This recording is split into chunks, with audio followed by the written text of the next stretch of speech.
Good morning, everyone, and welcome to day 2 of our rates workshop, Building Better Water Rates in an Uncertain World. Thank you very much for joining. I see a lot of people are coming on. We had a little difficulty yesterday. Some people said they had trouble getting in, but eventually I think it all happened. If you do have initial difficulty, well, of course, if you're having difficulty, you're not hearing my voice, but you can always just pivot to the phone line numbers, and that's one way to get in for sure. But hopefully we won't have any issues today. What I just want to do is go over a few logistics for those of you who are only joining us for today and didn't join us yesterday. Just wanted to remind everybody that the workshop will run from 9 to 12 Eastern Daylight Time today with time for questions. Lots of time for questions. The audio is through your telephone or your computer microphone and speakers, one or the other. If you do both, you'll get a little bit of feedback, so you might want to probably just want to do one. But we are muting all of the phone lines and computer audio because we're recording this workshop. We recorded it yesterday, came through fine, and we're recording today as well. And when we mute the participants, we eliminate the background noise that always is associated with live recordings. It makes for a cleaner recording to listen to later. And we know that a number of our attendees who registered are going to be watching it later. What we are doing in this workshop is, like we did yesterday, we are holding questions for all the speakers until the end of the sessions. But we'd like you to go ahead and type in throughout the workshop whatever questions you think of and would like a speaker to answer. There is a Q&A box in the GoToWebinar dialog box, and the way you access it is you look for the, in the upper right-hand corner of your screen, look for the orange rectangle with the white arrow. It opens up the, when you click on it, it'll open up the dialog box. You'll see a question and answer area, and you can type in your questions all throughout the workshop, and we'll answer them at the end. Make sure you indicate, though, which speaker your question's for, so we make sure that we address it to the correct person that you're questioning. So please do that. You know, we're very unhappy that we can't do this workshop live. We've done a number of these. This is I think our 9th one across the country. We did one in 2018 in Massachusetts, and the live workshops, of course, work a whole lot better than the virtual ones. But we have to do what we have to do, right, during these pandemic times. So what I wanted to just do is go over the agenda real quickly before I turn it over to Jack. And we have a slight change in times, but from 9:05 to 9:50, we'll have Dr. Jan Beecher talking about methods for addressing conservation-related revenue attrition. And then following her at 9:50, we'll have Maureen Westbrook talking about driving conservation programs with supportive rate-making tools. And then we'll have a panel of water supplier and commissioner and legislator perspectives. You know, how do we get to yes on rate issues and rate changes? And then we'll finish off at 10:45 or 11 or so with a rate model case study. Bill Christensen from the Alliance for Water Efficiency will present South Central Connecticut Regional Water Authority's water supplier example of the rate model that he showed you yesterday. Then we'll have a question and answer period, and we have listed noon for adjournment, but we will keep going until all your questions are answered. So that's the agenda for today. And just as one last reminder before I turn it over to Jack, the Financing Sustainable Water website is the website where the materials for this workshop are posted. And the URL for it is just Financing Sustainable Water, all one word, .org. And when you click on the implementation tab, you get a Connecticut Rates Workshop option, and you click it and you'll see workshop materials are posted there. The URL is at the top of the screen, but we'll send it out again to you at the end of the workshop in a separate email. And we'll be posting the recording for the webinars. We'll be posting PDFs of the presentations and any other material that is relevant to the rates workshop here. So we'll be maintaining that for quite a while so that everyone can get access to it. So at this point, I'll turn it over to Jack to say a few words of welcome and to introduce our first speaker. Thank you very much, Marianne. Happy St. Patrick's Day, everyone. Again, I welcome you to the second day of this informative workshop on behalf of the Connecticut Water Planning Council. The second day of the workshop, of course, will build on what we talked about yesterday.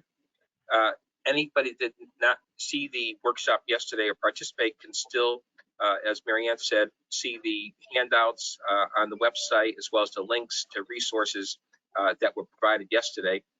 And yesterday we had a great participation in the Q&A period from people that typed in their questions. It went very well. We had lots of questions, and we encourage people to do so today. As Marianne said, even though we say on the schedule we're going to adjourn at noon, we'll stay as long as we have to, because that's what this is all about, is to initiate as much dialogue as possible between the people that are participating on the and the panels, as well as those that are viewing us today. So it gives me a great deal of pleasure this morning to introduce our first speaker, Dr. Jan Beecher, who has served as director of the Institute of Public Utilities at Michigan State University since 2002. The Institute specializes in continuing education and applied research on economic regulation and public infrastructure and utility services. Her areas of interest include regulatory institutions, principles, and pricing, and specializes in the water sector. And that's where I met Dr. Beecher many, many years ago, and she's become a great friend and colleague. And I am a graduate of Camp NARUC. She is presently serving on U.S. EPA's Environmental Finance Advisory Board and has served as an appointed advisor to the state of Michigan on infrastructure and water policy. She's a faculty member in MSU's Department of Political Science and holds a doctorate in political science from Northeastern University. Good morning, Dr. Beecher, and it's all yours. Good morning. Thanks so much. Can you see my screen? Yes, we can. Okay, Yes. Sorry about that. Yeah, that was, well, thank you for that kind introduction. It's Northwestern and it's Michigan State. So I'm kind of a Big Ten traveler. So, but I am so delighted to be here. And, you know, as Marianne said, we'd so much rather be in person, but we're glad to have this opportunity nonetheless. And so I want to thank the council, and I want to thank the Alliance and Marianne for all her hard work. She's just an amazing person, and it's you know, when I think about water, there's a few people that stand out who I think have really made a difference over their careers, and she's definitely one of them. So I want to thank you again, Marianne. So. Thanks, Jan. Anyhow, so all right, so she tasked me with talking about this issue of revenue attrition, and I tweaked the title a little bit to say we're talking about both efficiency and conservation. I'll touch on that briefly. And I have to say, yesterday was just completely enjoyable. I felt like the questions in particular, but also the presentations would be a good backdrop to what I'll talk about this morning. So I thought I'd start with talking about something I refer to as rate making math, which is that when we think about rate making, we have a numerator and we have a denominator. We have, whoops, oh, is my screen off? Oh, sorry about that. Hold on. Somehow I've lost my screen. It looks like it's in the right hand. There you go. There we go. Sorry about that. So rate making math, we've got basically, when we set rates, we have a numerator and a denominator. The numerator is the revenue requirements that we need to recover from rates, and that'll require a cost analysis. And then we also have to figure out how we're going to spread those costs over sales, units of sales.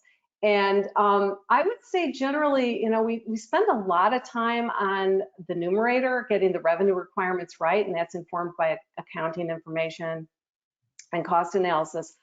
But we, you know, for many years, we didn't really think that much about the denominator. We didn't think about what would drive costs, or what would, you know, the sales factors that might influence whether the revenue requirement would be appropriately recovered.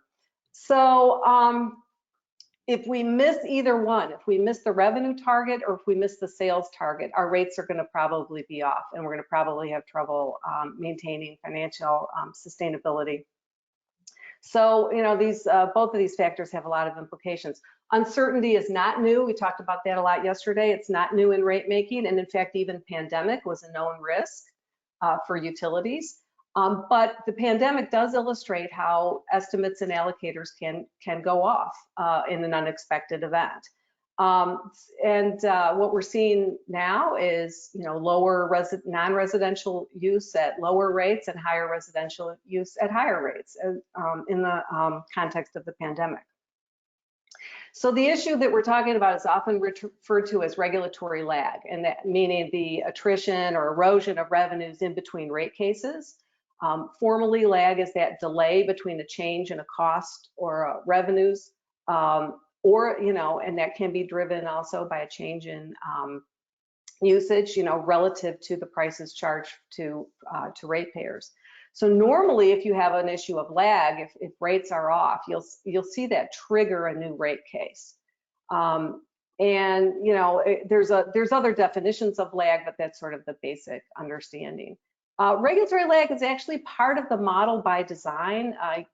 Utilities don't always like to hear that, but the idea is that between rate cases, utilities would have strong motivation to control their costs and to, you know, sort of seek out new efficiencies and ways of running their business, because regulation is substituting for competitive pressure in that respect. The other thing about lag is it has upside and downside potential. You could have unexpected sales as well, you know, that are higher than average or lower than average. So those could affect your cost recovery and your profitability. So utilities, rating agencies, other interested parties promote a lot of practices to address this issue of lag. It's often defined as regulatory lag, but I think it's really rate making lag. Utility lag can also be a factor. In other words, if utility managers have to monitor what's going on out in their environment and pay attention to those trends and adjust rates accordingly or find methods to do that. So rate making, the regulatory lag becomes a problem if it materially jeopardizes the ability of the utility to recover its costs and earn its authorized returns. So what can happen between rate cases? This is sort of just a summary table that, you know, you could have, if you're lucky enough to have increasing operational efficiency and you know, falling costs or even rising sales, achieving your returns is going to be likely.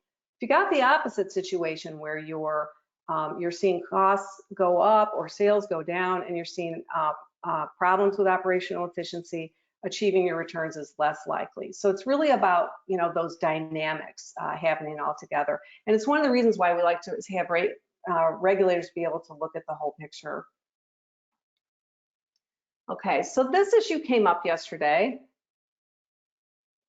and one of the questions was about stationarity. So I was really pleased to hear that. So there are, when you think about trends can be stationary or non-stationary, and they can be volatile or non-volatile.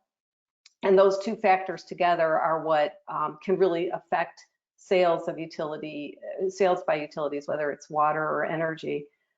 So, you know, and I think it was implied in the question yesterday that a moving average that's just simply, you know, a moving average in a non-stationary trend will be problematic because you'll constantly be sort of behind the curve, so to speak.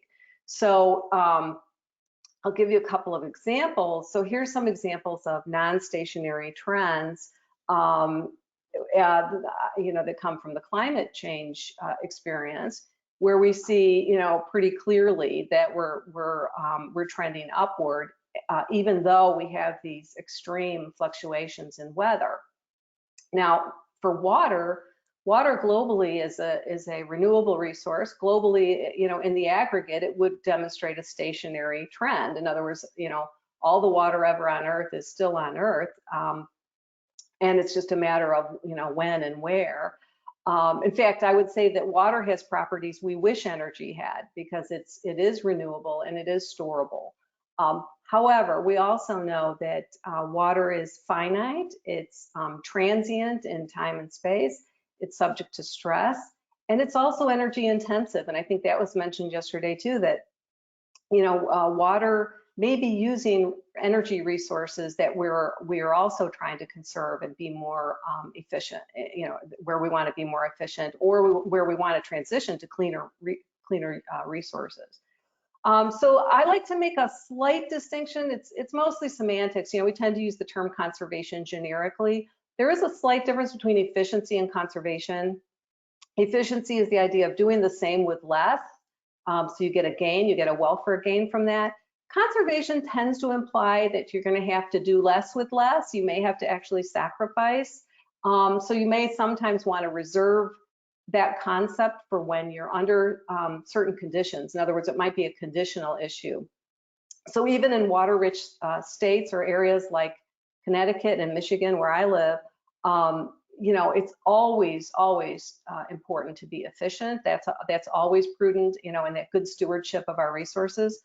But the rationale for conservation in some cases can be conditional. In other words, the need to make adjustments or sacrifices in the context of scarcity. Scarcity is really just that mismatch of supply and demand at a given time. So I'm not a water resource expert by any means, but I took a look at the trends for Connecticut and in terms of precipitation.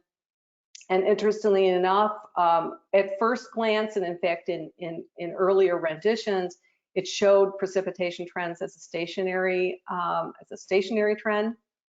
But they're now, and these data come from NOAA, they show actually a slight increase in precipitation. But again, what we're seeing in the sector, and it came up yesterday when you're talking about your drought experiences, you've got these extreme, these weather extremes now, and that are sometimes lasting, that create situations of both droughts and floods. A lot of people forget the flip side, but that floods will also impact your ability to continue providing service. And again, we can't say it enough, water resource management is just intrinsically related to energy resource management, or the nexus, as Commissioner Petkoski has talked about a lot, as well as our climate action strategies. So turning to the demand, so that's sort of the supply side of the picture. The demand side is where we're seeing the effect on revenues because of the effect on sales, the trends in sales. So what we've seen in the US is these impressive efficiency gains across all water use categories. And when these data, I've been tracking this long enough that when it first emerged, it started to look flat, the withdrawals started to look flat. People were kind of questioning whether there was something wrong with the data. And nonetheless, we saw this persistent, downward turn in water withdrawals, again, pretty much across the sectors, maybe a little more stable on the public supply side. And we started to see not only downward trends in aggregate withdrawals, but in per capita use. So in other words, relative to population, which you see over on the right, we are seeing these lesser withdrawal trends over time. And these trends are relatively stable even in the context of macroeconomic growth. And I've had colleagues from other parts of the world send me their charts that show very similar patterns. In other words, sort of post-development, especially when there's opportunities to become more efficient, we're seeing those gains come about. Now I'm disappointed because let's see if I can get, there you go. Found this wonderful graphic. If you don't have it, you can see the link there, I think. That's this provided by the U.S. Geological Service, showing the water withdrawals in Connecticut.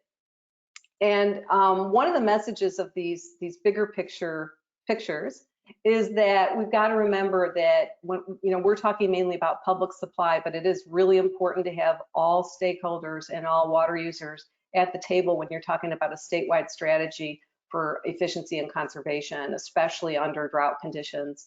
You really want to make sure you're looking at all users. That thermoelectric piece is often paid a little bit less attention, and so I put that there as sort of a reminder. So as we look at water use in Connecticut, Again, the use, just like the US, water use, efficiency, conservation are relevant to all of those sectors. You did see, significant declines in both public withdrawals for public use and withdrawals for domestic use since 2015.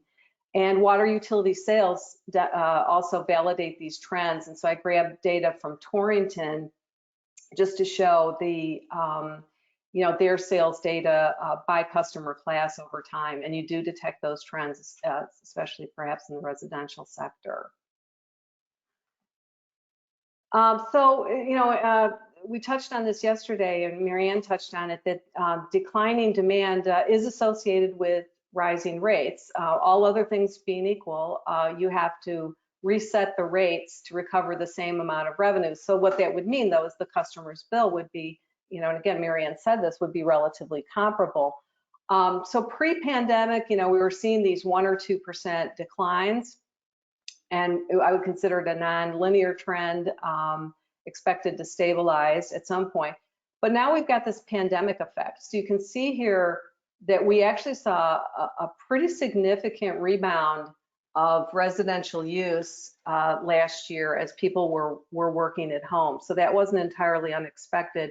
And of course, we saw lesser usage in commercial industrial, in that commercial industrial context.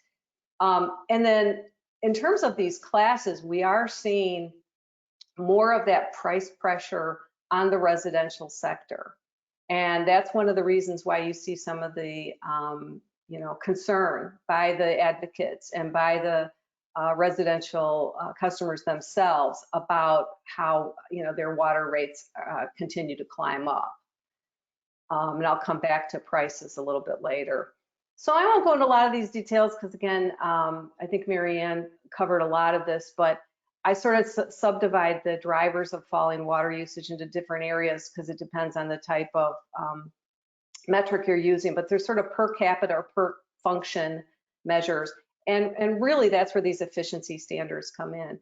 And this is just a remarkable success story in the United States. The standards were passed not under a piece of water legislation, but under the Energy Policy Act.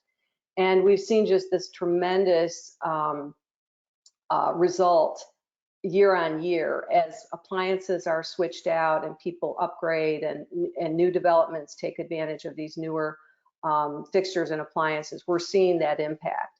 And really it's up to us now to sort of capture those benefits. But then there's demographic trends, per household, per connection trends. They have to do with, population, property characteristics, and so on.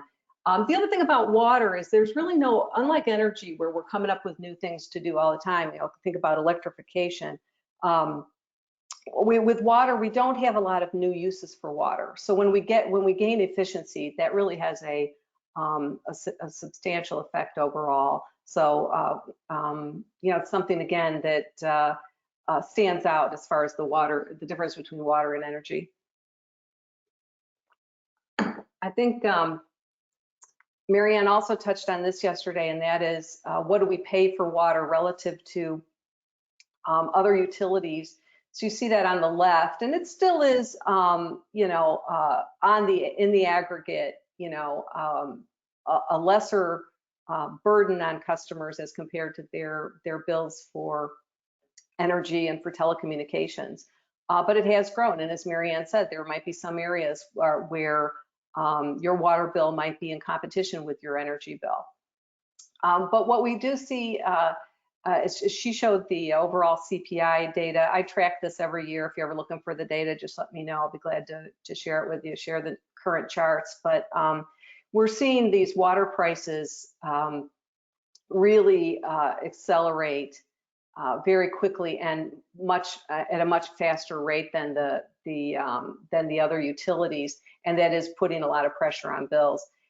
There's one of the reasons for that. I don't know if I didn't put the slide in here, but there's a whole host of reasons for why rates are going up. Actually, I do think I have it in a little bit, but some of it is just the movement to full cost pricing as well. But it's important to keep in mind, this is from a report, I'm not going to go into these details, but a report sponsored by the Alliance that we did several years ago, just showing how, you know, the different levers work in terms of the revenue requirement, the rate, and the bill, to kind of get a handle on what drives what. And it's really costs that are driving customer bills more so than, say, declines in usage. So declines in usage, you know, have some effect, but it's really they affect the rate, but the bills overall are really being impacted by the rising cost of service. So in terms of efficiency and volatility, you know, on the revenue side, one thing to keep in mind that came up a little bit yesterday too is that the outdoor use is really a big factor. So, you know, we're making all these efficiency gains with indoor use, but as long as people keep watering the lawn, as long as we still have those peaks, we're going to still see you know, this volatility in usage. And in fact, with growing indoor efficiency, it actually gets worse if you don't bring down the peak. So, you know, keep that in mind in any kind of conservation strategy, that you really have to be paying attention to those that peaking usage, that peak usage, and that's usually seasonal, that's driving the capacity needs of the system. So it's really in some ways undermining our accomplishments in indoor efficiency as long as that persists. So here's my slide on the pressure on costs and prices. And again, I'm not going to spend a lot of time on it. I do elsewhere, but we've got pressures on the capital side. We've got a lot of replacement going on in particular. And it's not just water, it's also wastewater and stormwater infrastructure. We've got pressure on the operating side. Labor costs are really you know, substantial costs, and you know, meeting quality standards too. Resource pressures, if you're under a constraint situation. Demand pressures, that's where your declining usage comes in. And some structural pressures, again, in terms of moving to full cost pricing. And in some ways, you know, the enterprise model of ownership. So I've written about this before, this sort of the conservation conundrum is, well, what do you do about this? You know, you've got this lower usage, you're going to have to raise your rates. In the short run, you know, your costs are mostly fixed, and so you can't necessarily capture any savings there. So you've probably got to raise rates to cover the full cost of service. So again, the rates may rise due to usage, but the bills rise due to costs. Efficiency can only really promise lower highs. You know, we have to be really careful not to promise customers that their bills are going to go down. But what we can say is, look, over time, we can save some variable costs, you know, even in the short run, and possibly some capacity costs, some fixed costs in the long run. And in the long run, all costs are variable. So we should be thinking in terms of how we are sizing water systems, you know, what are we doing in terms of treatment plants and things like that, you know, where we could capture some of those efficiency gains. You know, it was noted again that efficiency and conservation cannot avoid all system costs. And a lot of in fact, the commodity costs, the cost of water itself the marginal cost can be quite low. And you've also got challenges with things like, you know, on the wastewater side, where the cost may actually be driven by concentration levels that will rise with lower flows. So that's a challenge for some of those managers. You know, we're also seeing inflation in certain factors. Those could come to play as well. So at some point, when you can almost be hyper efficient. You know, if you get so efficient, you could actually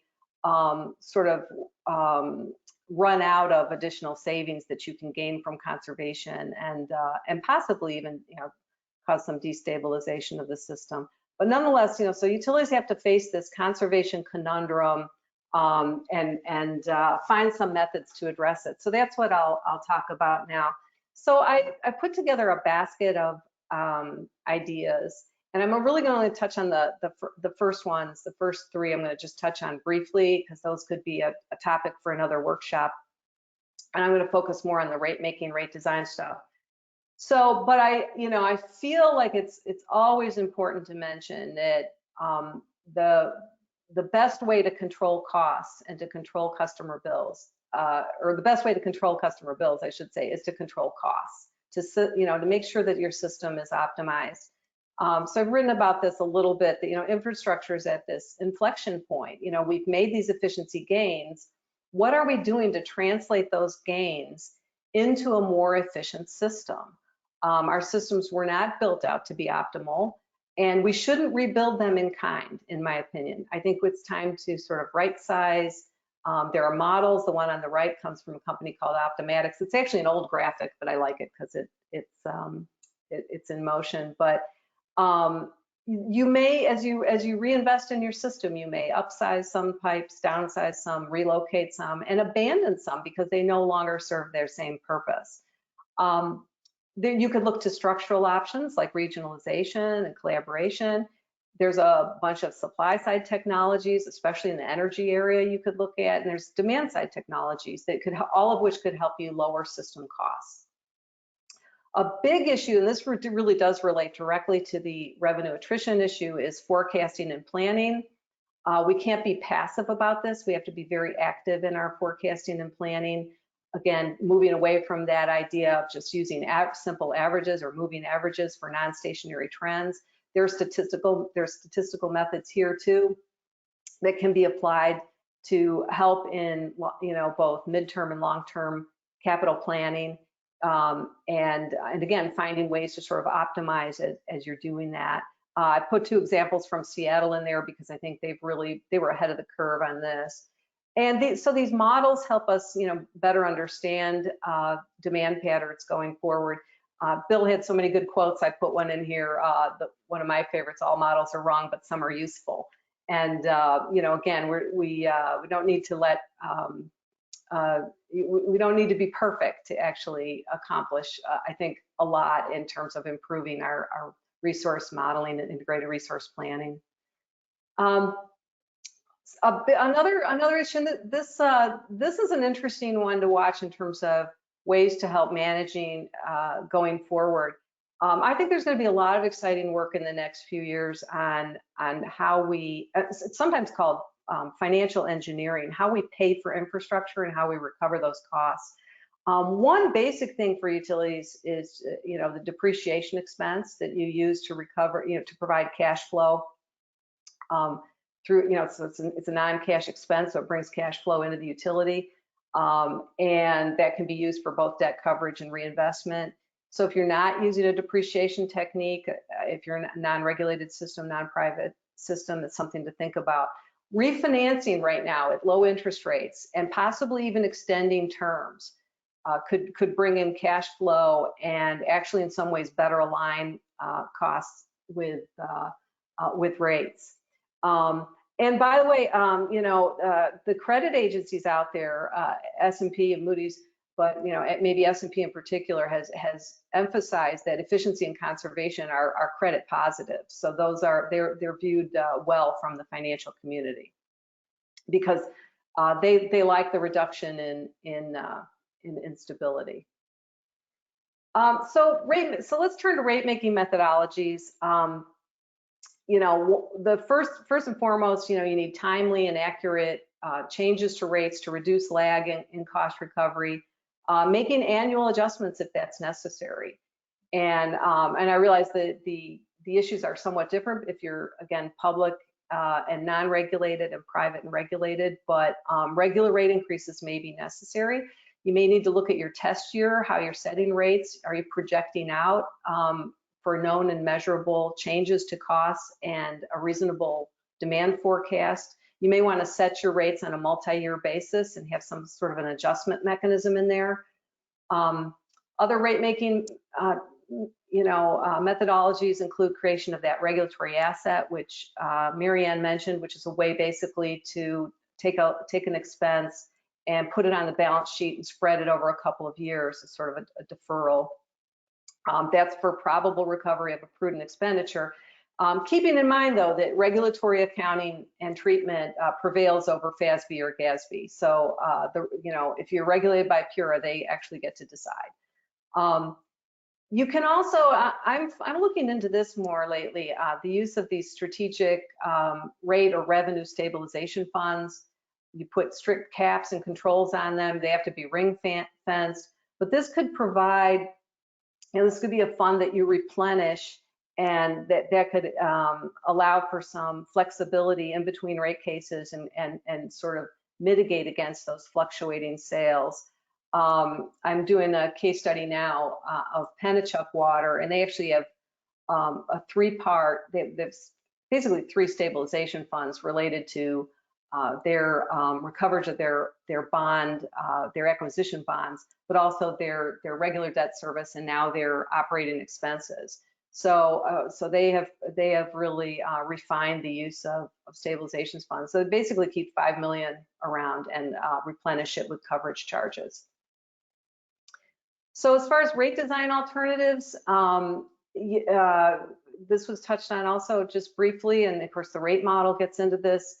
The rate design is revenue neutral. It's not a chance to earn more revenue. In other words, it's meant only to recover the actual approved revenue requirement. It is informed by established principles, cost of service studies. Very important that it's understandable, politically acceptable, and legally defensible. And it may be subject to regulatory authority. It has to, ideally will comply with generally accepted practices for cost allocation and rate design. So you'll hear about a lot of good ideas, but frankly, until they're tested out, it will still be in that experimental phase. So a lot of, if you're a utility, you'd like to load up your fixed costs because that provides a lot of stability. But most utilities, and just like competitive firms, actually recover a lot of their costs through a variable charge. And so, we think that provides a better price signal and helps address some of your affordability issues as well. And also, I would say, keep in mind that a rate structure doesn't necessarily have to be complex to achieve goals, and that doesn't necessarily make it better in terms of meeting those objectives. So Mary Ann, I think, posted a short piece that I did for her, and here's sort of the current sort of summary of some of the advantages of recovering more of your revenue requirements from the fixed charge versus the variable charge. So you can take a look at that. But again, keep in mind, you can, when we have a high degree of efficiency, end use efficiency, and more predictable revenues, it almost doesn't, the rate design in this respect almost doesn't matter. And I'll take my own case as one example. Our charges are mostly variable, but my bill is very, very stable and predictable because my usage is stable and predictable. So again, it doesn't have to be a fixed charge or a heavy fixed charge to have a predictable bill. And again, there's all kinds of rate design options out there in terms of, different blocks and ways to design the block rates, different ways to design the tiers to reflect, the cost structure of the utility. So how we design rates, is again informed by some of these cost of service studies. You can have everything from we're moving away generally from these decreasing block rates, using more uniform or increasing block rates. Those could also be triggered in the summertime, or they could be based on, off-season use. And that the idea there is, again, to send customers that price signal that, hey, you're driving the peak capacity needs of this system, and you're going to have to pay for that. So here's a couple of innovations I just wanted to mention briefly. Again, sort of thinking about, rates and connecting that back to your water conditions in particular. The one are these, increasing or inclining seasonal rates that I just mentioned. And so here's an example of that from Riverside, California. And again, they could be tailored actually to the actual water customer usage. But the idea, you'd want to also have a customer education program around a rate like this. And here's a rate that I came across relatively recently in Sydney, Australia's flexible water prices. It's still, an experiment in progress, but basically they set the price or a surcharge mechanism based on the conditions of their water reservoir. So they actually look at the levels, and once it falls below a certain threshold, it triggers a change in the rates. And obviously, again, you'd have to communicate that to customers. But it's a form of scarcity pricing or supply condition pricing. I think it's a kind of an interesting mechanism. And I think there's actually some examples here. In fact, I think I found this one from Orange Water and Sewer, North Carolina, that again, sort of, has a shortage surcharge, and then even like at an emergency level. So they've sort of, again, divided things up in terms of when they have to step up the rates. Now, the interesting thing about this is you could actually end up with excess revenues if certain amount of that usage was actually price inelastic and is covering, more than just your basic costs. You could actually have a revenue surplus in a year. And again, that's why you might want to combine something like this with a rate stabilization fund. But again, the additional revenues might be needed for supply augmentation or something like that. They also reset their rates every October. This switches gears a little bit, but this is a paper I wrote last year. If you're interested, I know affordability was mentioned a couple times yesterday. And so I've actually penciled out a rate structure. It's just theoretical at this point, but the idea that I had was to actually calibrate, actually do your cost of service studies to better recognize the public functionality and cost allocation. In other words, that there's a lot of water system costs that really serve a broader social purpose, including public health, sanitation, and so on. And so the idea I had was that maybe we could calibrate a minimum bill based on property assessment.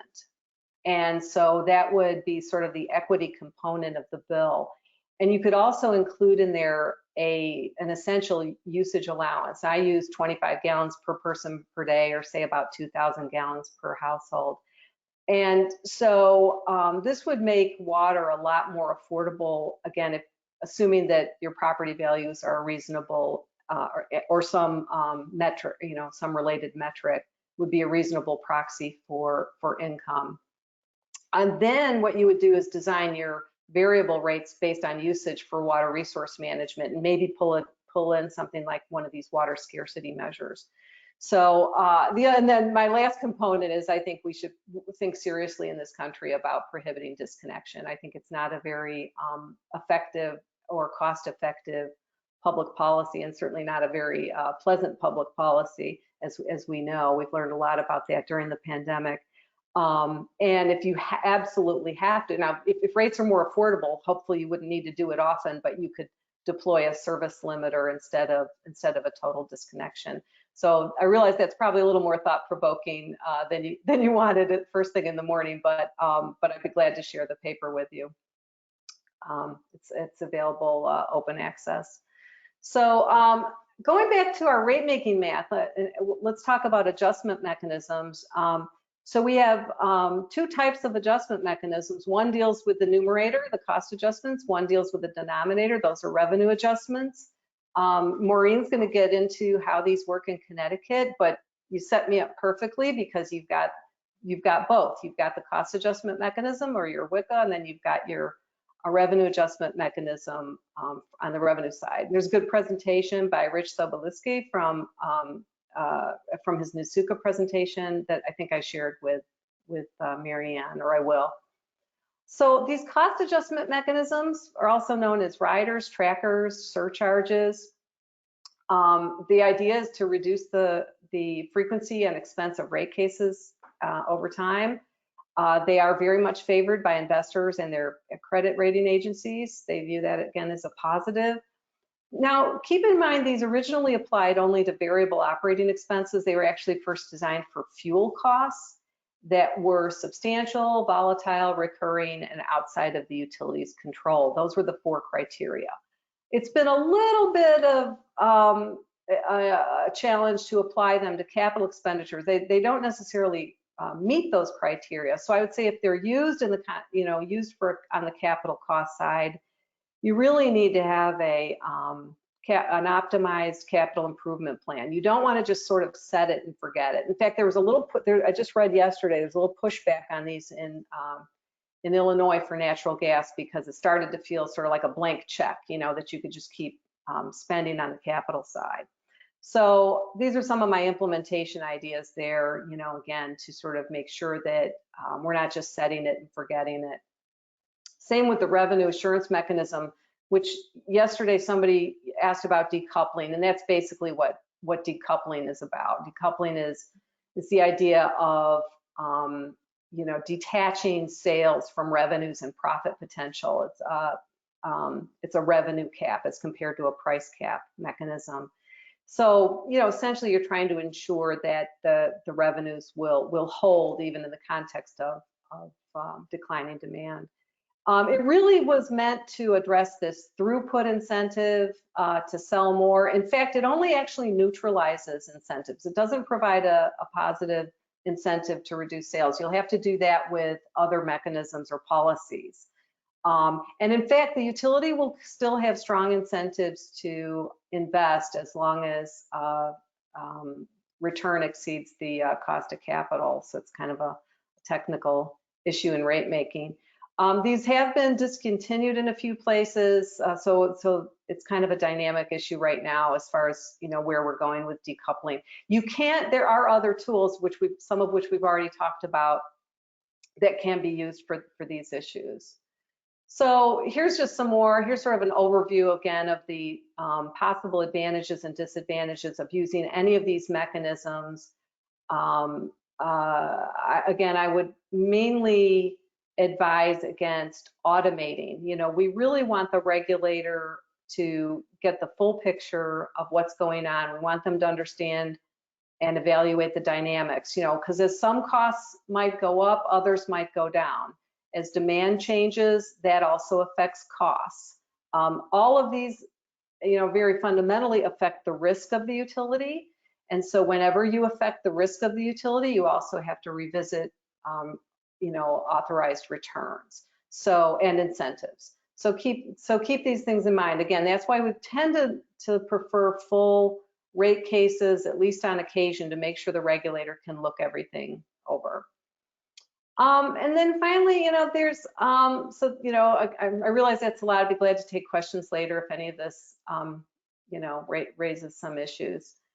And finally, there can be some non-revenue streams. Another thing I've been working on lately is to sort of revisit how we pay for infrastructure generally in society, utility infrastructure, transportation, and so on. We've moved very, very single-mindedly towards user fees and full cost pricing. And I think sometimes we need to sort of step back and think about, again, the social value of public infrastructure. And it's possible that some things we should consider paying for through tax instruments. Taxes can be somewhat less regressive than utility bills, and so that helps us address our equity and affordability issues. And this is a broader conversation that I think we need to have. And those tax instruments, by the way, could include things like subsidies through lower cost financing or even grants, but also at the local level, it may be appropriate to fund certain kinds of infrastructure like stormwater management with some tax revenues or a hybrid method. So there's also out there, there are these derivative mechanisms, revenue insurance, those, that would be a cost to ratepayers though, so you want to be careful about that. Then there's these interesting technological things like, are you looking for non-rate revenues and things like water tower leasing, and you could maybe devote some of those revenues to a program, reclamation on the wastewater side. So finally, this will wrap it up. The long-term perspective. I think this is a good news story. I mean, I think we will find a new normal. I think we'll eventually achieve some level of more predictable usage and more predictable revenues. Again, though, keep an eye on that outside usage. That's the wild card. Keep an eye out on what will happen with the pandemic in terms of fundamental shifts to the economy and work. But all in all, we see just tremendous benefits of stable and efficient water use to utilities. And we have to, even if we lighten up in a few areas, we still need to maintain standards, pricing, other policies to make sure that we stay efficient over time. But again, in that more efficient world, everything gets a little easier. Forecasting, rate design, capital financing, all of this, I think, becomes easier. So I do think actually we're also at another inflection, and I think we're going to start turning our attention from efficiency to equity. Still caring about efficiency, but definitely broadening the conversation to talk about how we're going to also achieve universal affordable access while we're still protecting public health and the environment. So I'll stop there. Thank you very much. Thank you very much, Dr. Beecher. A lot of thought-provoking information there that I'm sure it's going to generate questions for later on this morning. Thank you. Next we're going to hear from Maureen Westbrook. Maureen Westbrook is the president of Connecticut Water Services and Connecticut Utility Operations, which provide services to over 100,000 customers in 59 communities. In Connecticut, she leads an organization of trusted water professionals passionate about delivering the sustaining high-quality water and exceptional service to families and communities while protecting the environment and providing a fair return to shareholders. She seeks to meet the public water supply needs of customers, support employees, and foster stewardship of environment and natural resources. She has a BA in biology from Smith College and master's from environmental pollution from Pennsylvania State University.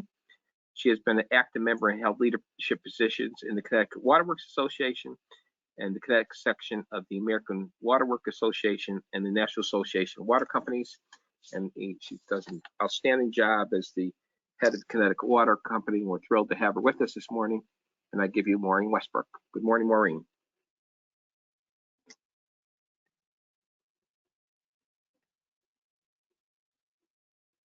Are you Maureen, muted?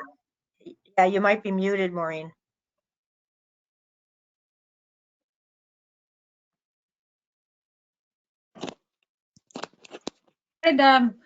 With Okay. discussion on that. There we go. Good. You have it now? Yes, we can hear you now. Okay, good. Sorry about that. Always at just the wrong time, right? Good morning, everybody, and I appreciate the introduction by the commissioner there, and happy to be here this morning to talk about driving conservation with supportive rate-making tools and our experience in Connecticut and what I think are some really exciting opportunities going forward. Having worked with stakeholders across the state, Connecticut, on a number of these things over the years, I think we have a great story to tell and more to do. Just a little more background, which I didn't put in the official Connecticut Water Company slides to give you some context about who we are. We serve 60 communities, or about 105,000 customers, or 300,000 people across Connecticut.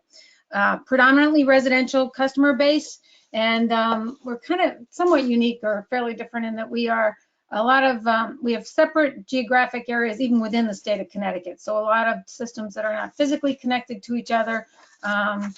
We have a total of 63 systems ranging in size from 4 customers to 36,000 customers.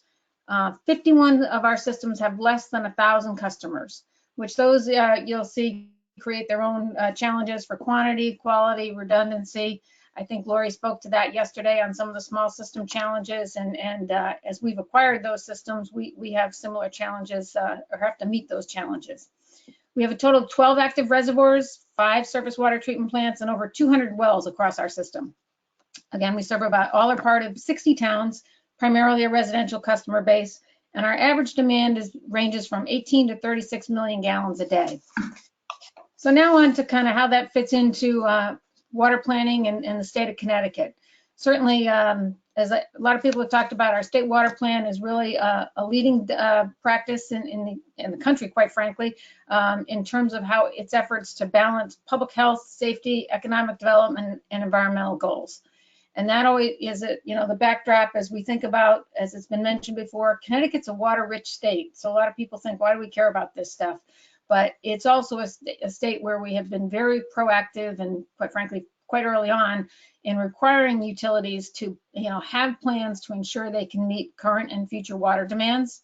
And at the same time, we have a lot of laws and policies designed to protect water resources. So as we think and look to the next slide about how to deal with water rates and design around that, the fundamental principle is we have to reflect the value of water. And there's been a lot of conversations over the years about, do people really even appreciate the value of water? And it's incumbent upon us, I think, to make a greater awareness of that. And I know folks, celebrating World Water Day this month, and we've had Drinking Water Week and all those things.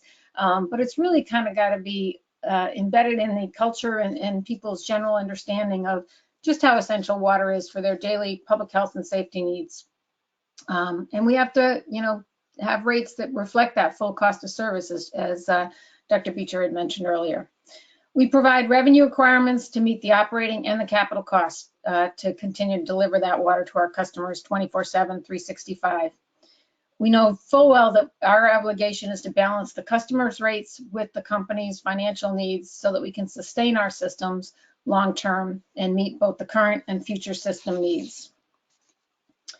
As you look to what the cost drivers are for water utilities, going on the next slide, as Jan mentioned, certainly I can assure you utilities are very mindful of driving operating efficiencies, finding cost savings wherever we can, and all with the eye to how to balance against customer rates. We regularly do refinancing. We look for energy efficiency opportunities. We do leak detection to reduce non-revenue water and unnecessary costs there. Just how you conduct purchasing is very different now than it was, earlier in my career. You think about how you leverage the size and presence of a utility to maximize those opportunities.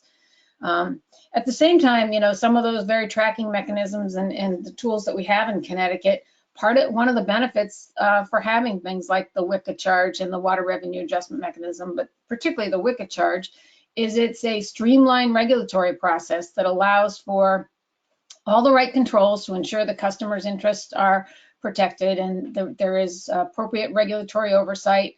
They review and approve the plans in advance, so we're not just installing infrastructure that doesn't have a demonstrated need. But those things can be done more cost efficiently through annual tracking processes as opposed to full-blown rate cases. So I concur you have to periodically have the full-blown rate cases to provide for a thorough review. But at the same token, there are some real benefits to those tools in between the cases. So I think it's been stated before, and we all know water is a very capital intensive business with significant infrastructure requirements. We see reports annually from the Society of Engineers and talking about grading infrastructure in the United States.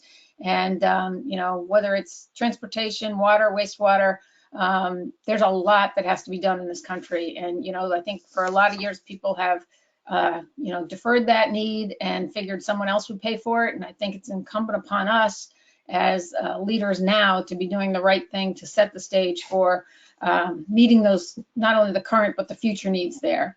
And while that may have some, cost implications, I think it is certainly the right thing to do, whether it's for maintaining aging infrastructure or providing for treatment and technology for water quality, energy efficiency, any number of things, but certainly there are a number of capital needs in the water utility sector, but I don't think we should shy away from them. I think we need to step up to them. As such, the fixed cost in the water utility sector represent a significant part of our expenses. 90% is one of the numbers that's quoted. It may differ by utilities, but again, those fixed costs, both the recovery of and on your capital investments, as well as just the basic needs to operate and maintain the system, are really significant, as opposed to while we do rely on the revenue stream as a way through commodity charges to collect most of our revenues. Arguably, you could even do more in the fixed charges for customers if you were truly tying it to the extent of related costs for the company. And there really are minimal cost savings when customer usage declines. The incremental cost on a per gallon basis is not necessarily linear to, you know, the overall customer bill. If you had a 10% reduction in your usage, you cannot necessarily expect that there's going to be a 10% reduction in the overall cost for delivering that water. So as you look to the next slide, we were fortunate in Connecticut to advance some really, what I would say is strong water policy to promote water conservation. And as it's in the section 1619 here, it is limited to private water companies at this point. But I think, you know, what I want to share is kind of the success we have found with it, kind of the guardrails that are provided around it, and how that has allowed us to really balance those interests in the right way as we see it, and then still provide opportunities to advance conservation when you take away what had previously been some real barriers for water utilities in that respect. So in the policy directive, when the water rate revenue adjustment was approved, included these 4 tenets here, that you must consider or promote comprehensive supply side and demand side water conservation, considering customers who are low water users. So you want to make sure that they are not overly impacted. State energy policies, and I know there's discussion yesterday about, you know, the water energy nexus and how policies on the water side to reduce water usage can certainly be a driver of that as well. The capital intensive nature of sustaining water systems that minimize water losses. So it's not, you know, some of the opportunities in our, particularly in our WICA program that we've seen, is you do see savings because you reduce water losses, fewer main breaks, fewer some of those leaks that are just kind of small and silent, but you wouldn't see. So encouraging those types of capital investments that further the efforts to reduce water losses. And then certainly in the regulated sector and the private sector, there's competition for capital for continued investments.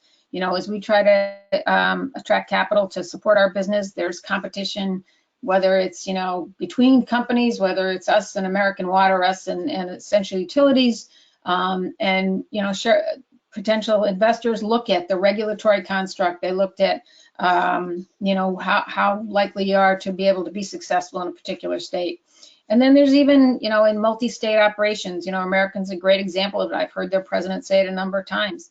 You know, within multi-state operations, you have to think about the best place to direct your capital for investments in your systems. And so those are all factors in that. So looking forward to, you know, further language in that statute on the next slide. It talked about what conservation rates should consider. And it specifically spoke to metering and measures to provide timely price signals to consumers, measures to reduce water system loss, and alternative rate designs that promote conservation. And I think, you know, as Jan was talking about the idea of, you know, the Australian model where they can do the pricing based on, you know, reservoir capacity and things like that. That only works if you have real, you know, high-tech meter reading capabilities and the ability to give that get that information both to utility and get the signals back to your customers. So ideally, that's going to depend on, you know, implementation of technology that is not yet really that widespread in Connecticut and has not been supported yet as a cost that would be appropriate for recovery at this juncture. So, you know, I think that's important, but to the extent you're at the very least doing monthly bills, and in many cases still for residential customers doing quarterly bills, those type price signals are difficult to give to customers at this juncture. Obviously, measures to reduce water system losses. I'll talk a little bit more later, but, you know, we've done a lot, particularly in the last year, having combined with San Jose Water and learned some technology they use out there, with California being such a leader in water conservation and efficiency, with these acoustic monitors that have made a real difference from the traditional leak detection methodology that was used in Connecticut, and really has successfully driven down our non-revenue water numbers and to goals that we would not have believed we could have accomplished otherwise. And so that is a big part of what we do and what we will continue to do, because that's the supply side piece of it. There's always, a lot of discussion in these forums about the demand side, but certainly we have a responsibility to focus on the supply side components as well. And then alternative rate designs that promote conservation. That's something we're certainly looking at, and I'll talk about that later. It's in our current rate case, but I think there's an opportunity there to send the right price signals through rate design as well. So as you look to the next slide on the water revenue adjustment mechanism, Jan spoke to it, in her deck a bit, but, it was authorized by law in Connecticut in 2013. Certainly the goal was to support water conservation. It provides for annual adjustments to recover pure approved rates from the last case. So, the chart, it could be either a surcharge or a credit, depending on the amount of revenues collected in a calendar year. Every year you have to submit to PURA for approval of the adjustments that would be applied to customers' rates. And since we have implemented, if you look to the next slide, it protects the utility from reductions in water usage and revenues. And, since it was put into effect in 2013, you can see virtually every year there has been a material shortfall in revenues for the company that was reflected in that water revenue adjustment. 2020 is going to mark the first year where we have not only met, but exceeded the revenues that were authorized. So consistent with how the mechanism was designed, this year we will be giving our customers a credit of 7.4%. And, that's the COVID usage patterns that were talked about earlier, and we know are really have changed all of our numbers across the country here. But, what this shows, though, is that the revenue requirement was not going to be met otherwise, but it also shows that the tool works either way. When it's a shortfall, the company recovers the additional revenue, the expected revenue, and when the company collects more than that, the customer receives a credit. So if you look at the next one, that's really was one of the key provisions when we were negotiating the language for that bill. And Office of Consumer Counsel was very involved in this discussion, staff from PURA, the commissioners and others. And, that was a big piece of it, was to make sure there were protections for the customers, both through the fact that it could be a surcharge or a surcredit. We created a new word, I think, with that one, but it's now used regularly, so that it can go either way for depending on what the actual revenues are. And then there's a further constraint on utilities that should the company over-earn their allowed revenues based on a rolling review, that there would be protection for customers, that they would get a portion of any over earnings there. So that gave the proper safeguards and assurances for regulators to consider such rate making tools, and then position the utilities to be in a better place to go beyond what would be, I'd say, traditional conservation efforts, to be more open to doing things differently. So the next slide kind of speaks to what is the traditional basket of things that have been done. And, we were always focused on encouraging customers to use water efficiently, and, through the bill inserts, bill messages, website, social media, direct mailings where we could. We are proud users of the AWE Water Conservation Calculator, and have encouraged our customers to use that for years as a way to identify what they can do to manage their own water usage. And then we have a system, which I suspect many utilities do, where, we send a direct notice to customers if their bill is higher than a prior period average, to alert them to it and have them look for things that have changed, or contact us to have us help them look for leaks. So those are all already in our basket. But as you look to the next slide, you can kind of see, once we had that confidence about the revenues and through the water revenue adjustment, and we were able to think of some other things, and we've tried different things through the years, and I would say each one of these was a pilot, and some were more successful than others, and some will stick, and some we said, well, that was a good try, but it really didn't achieve what we had expected. And all with the mindset of, used to be, honestly, and I think many utilities are still this way, every summer you'd kind of be like, all right, are we ahead or behind in our revenues? What's the weather looking like? Every weekend you're wondering what was going to happen, both weather and outside usage, and what that was going to do to your demands and your revenues. But by removing that barrier, then you can say, okay, if we have confidence that we will recover the revenues that we're supposed to, then what can you do to really encourage further demand management? So we did, 2013, we did a program, a municipal retrofit program. We thought that might get some real traction. We offered it in all of our service towns. At that time, I think we had 53 service towns or 54. But of those, only 7 towns ended up participating.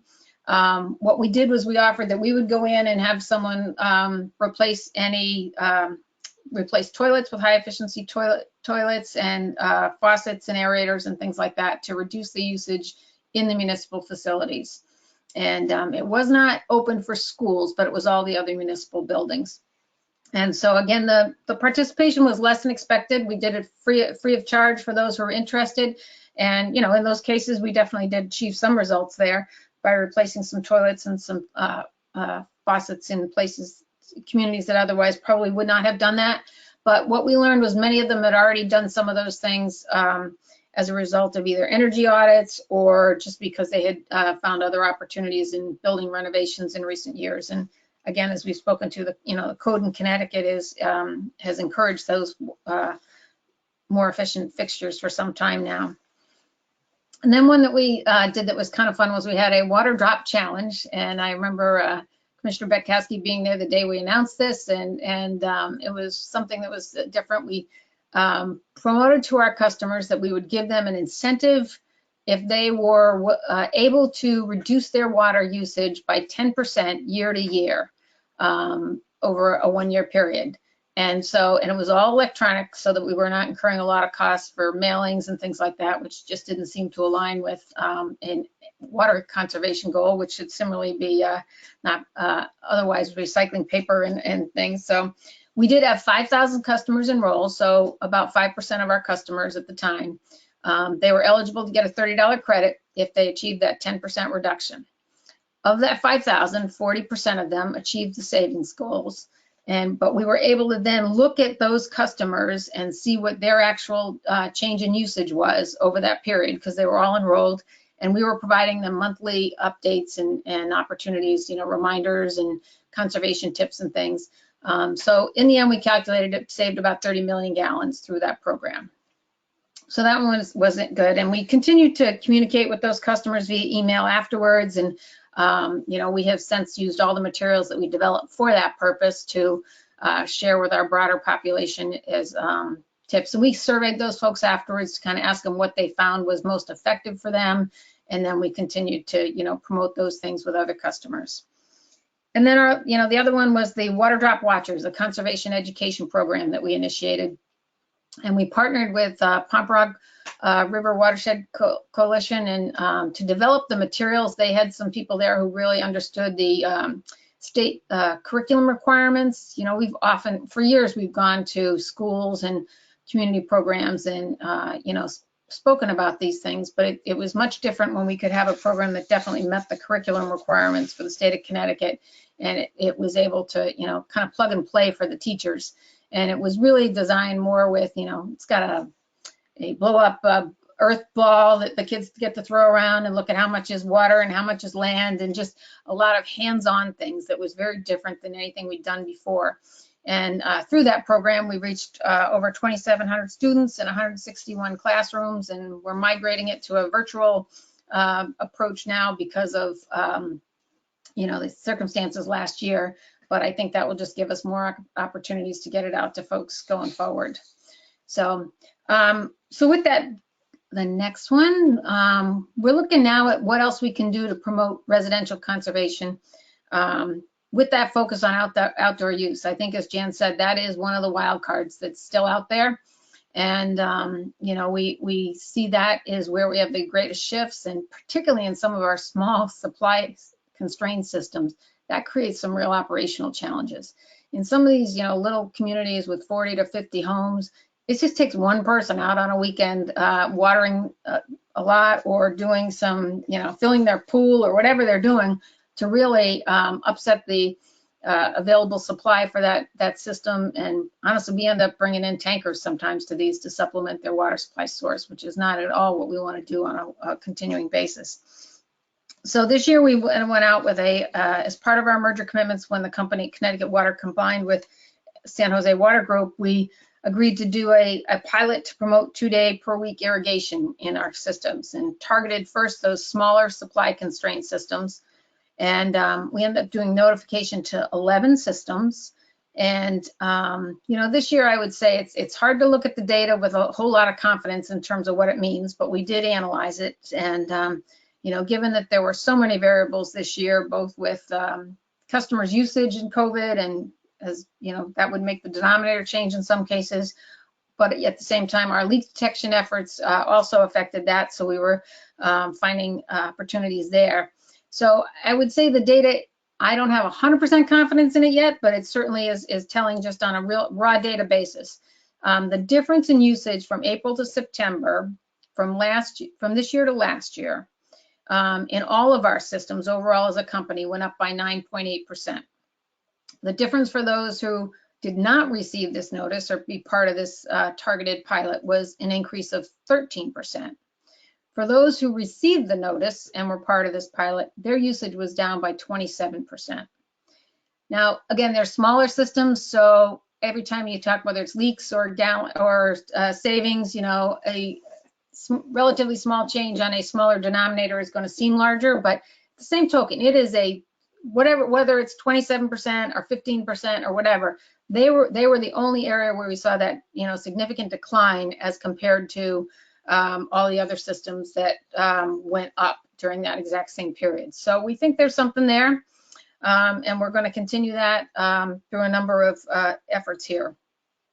And then how we envision that is, this one was clearly all voluntary, and we promoted it as doing the right thing, advancing conservation ethic, and really to minimize those risks in those small systems that are supply constrained, and quite frankly avoid calls for mandatory conservation, which could be required if we don't achieve these opportunities through people changing their water use patterns and controlling their usage themselves.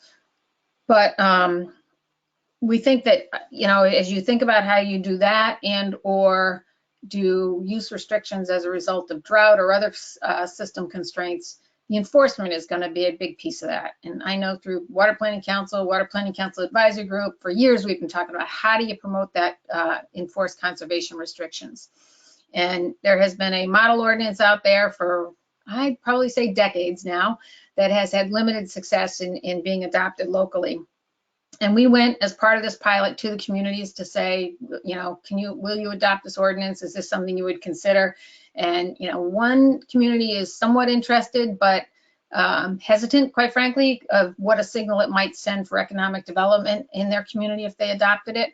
And so we have had limited success with that. So we said, how else can we achieve this to drive, conservation restrictions enforcement?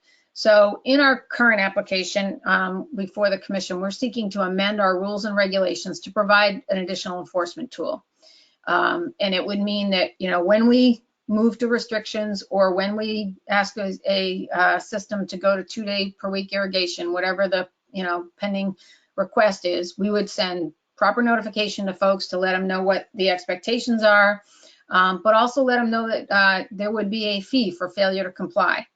And that fee would be administered through water company billing, just like any other thing, whether it's a shut-off notice or, a fees for cross-connection testing or whatever. So it would be billed through the customer directly. So we think, I don't know how many times we'd end up using it, but I think it's like anything else. If you have a sufficient deterrent, it may get people to be more responsive to the request.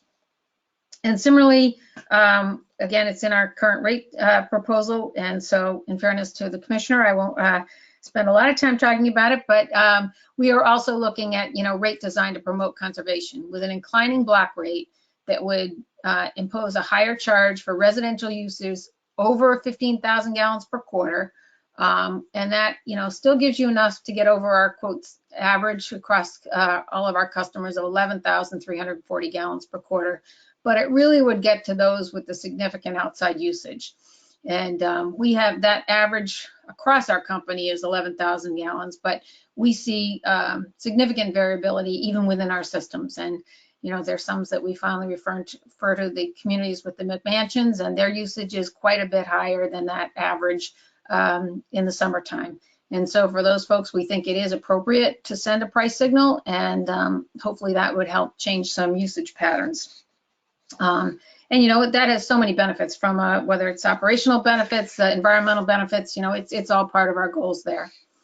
So in closing, I'll just say that, you know, we believe strongly, and I've had conversations through the years, that good regulatory tools do make a difference. One of the principles as we were working on the language on the water revenue adjustment, and I remember conversations with Rich Sobolewski at the time, you know, keep it simple. If it's too complicated, the administration of it becomes problematic, and you get into more debate about how it is implemented than is necessary. The result is, though, if you put in the appropriate tools, it can remove the financial barriers for the utilities to promote water conservation and to be more aggressive in those efforts. And the end result is it you know, provides for results for the shared goals of the water utilities, the environmental interests, and really for the customers in the state of Connecticut. So with that, I will wrap up. Thank you. Thank you very much, Maureen. Really appreciate your presentation. And I think with Dr. Beecher's and your presentation, I think we're launching into the opportunity for a pretty good panel discussion. We wanted to try to mix it up, not have just presentations for you in this workshop, but have you also hear from water suppliers and elected officials and their perspectives on how to get to yes on rates. And so we're very pleased to announce here that we have, in addition to Commissioner Betkowski, Vice Chair of PURA, we have with us this morning Senator Paul Formica, who's the former First Selectman of East Lyme. We have Susan Bransfield, First Selectwoman of Portland. We have Rochelle Kowalski, who's Vice President of Financial Services at the South Central Connecticut Regional Water Authority. And we also have with us David Silverstone, Consumer Counsel and Advocate and former President and CEO of the South Central Connecticut Regional Water Authority. And so what we wanted to do in this panel is talk a little bit about the public side of rate making. We've talked a lot about those who are regulated by PURA, but we know a lot of you as attendees are public agencies that are not regulated by PURA. So we wanted to have a conversation about that. So what we'd like to do here is have everybody turn on their webcams.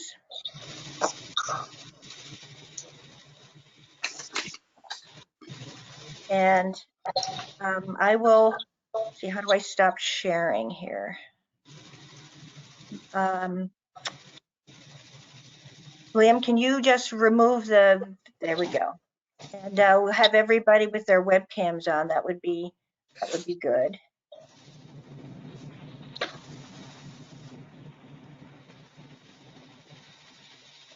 Okay, so we have again our panelists with us, and what I'd like to do is let's see, show all webcams. There we go. So here we are with sort of the Brady Bunch, Hollywood Squares kind of approach. So thank you all for participating with us. And what I'd like to do is ask each of you a couple of questions. But I'd like to basically start off with you, Jack, and ask you to comment about, you know, Connecticut's experience with the legislation that it enacted for private water companies with a revenue adjustment mechanism, and what you think the applicability might be for public agencies to do something similar. And then Senator Formica, I'd love you to comment on whether or not you think the legislature would ever go there. So let's start off with that. Thank you, Mary Ann. It's great to be here. It's great to have this panel appearing this morning.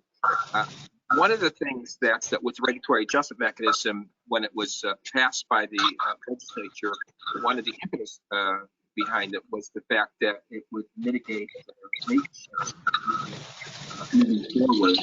And one of the things we always have to be, all of us should be cognizant of the fact is that you have ratepayer / consumer fatigue.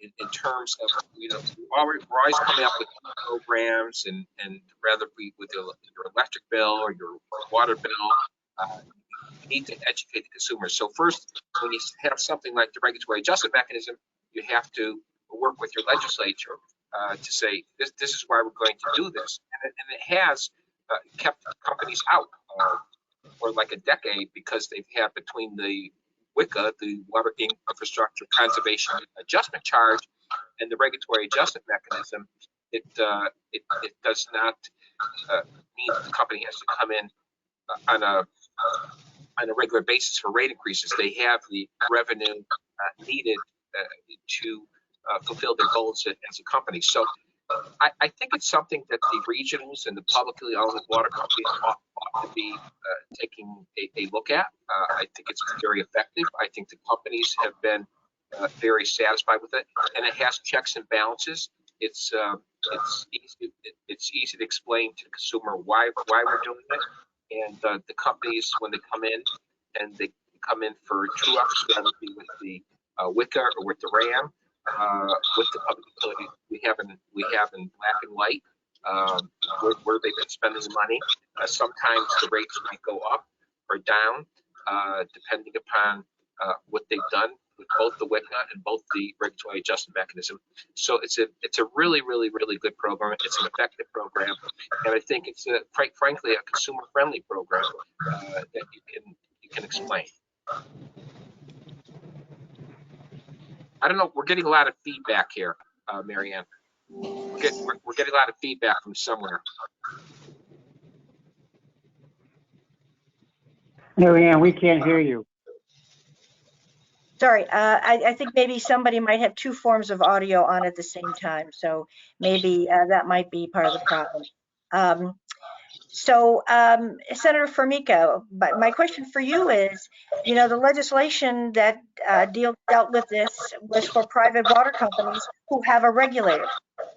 Pure is a regulator, but public water agencies do not. They're, as you know, from First Selectman in East Lyme, those approvals are done at the local level and within the system itself. So what do you think? Do you think it might be even possible? Would you think the legislature would consider something like this? Well, good morning, and thank you for the opportunity to be here. I believe the legislature should consider any and all of these ideas that are going to be beneficial long-term to the rate. Public utilities have a little bit different constrictions on them than private. And as First Selectman, Chairman, Water and Sewer, when you come in there, and, I don't think that fact is new, but are you still hearing that? Yeah, we are. This is Liam. I don't know if it's possible for the panelists who aren't speaking to mute. Maybe that might help with the feedback issue. Yeah, I had another computer, another Zoom meeting, public hearing on, but it was off. Was on mute. So maybe Hey, that. You sound good now. Yeah, it's good now. Thank you, Senator. I apologize to Jack if I muted him out there. But we should consider that. I also think that Pura needs to have more resources in order to investigate all of these things. I think they're pretty hamstrung with a low volume of staff that they need to kind of move into investigating a lot of these issues and getting the word out. So I'm not sure where the legislation goes. Right now, the challenges of the Capitol being closed, we're missing out on a lot of conversations, not only conversations like this where the folks get to come and speak to the legislators, both in committee meetings and in the hallways and meeting in our office, but even the lobbyists who, really have in-depth knowledge about all of these things that can educate legislators about the pros and cons, and let the legislators then work together to try to figure out the best way forward. But I think there are a lot of things that we can do and we should do. There were conversations in one of the bills about rate capping, and I'm not sure that we want to go there. That's a bit of a problem, but we have to realize that water, I think, is going to be the next biggest challenge over the next 10 years in terms of supply, and access. And I think we have to work on better ways to inform the public. Thank you.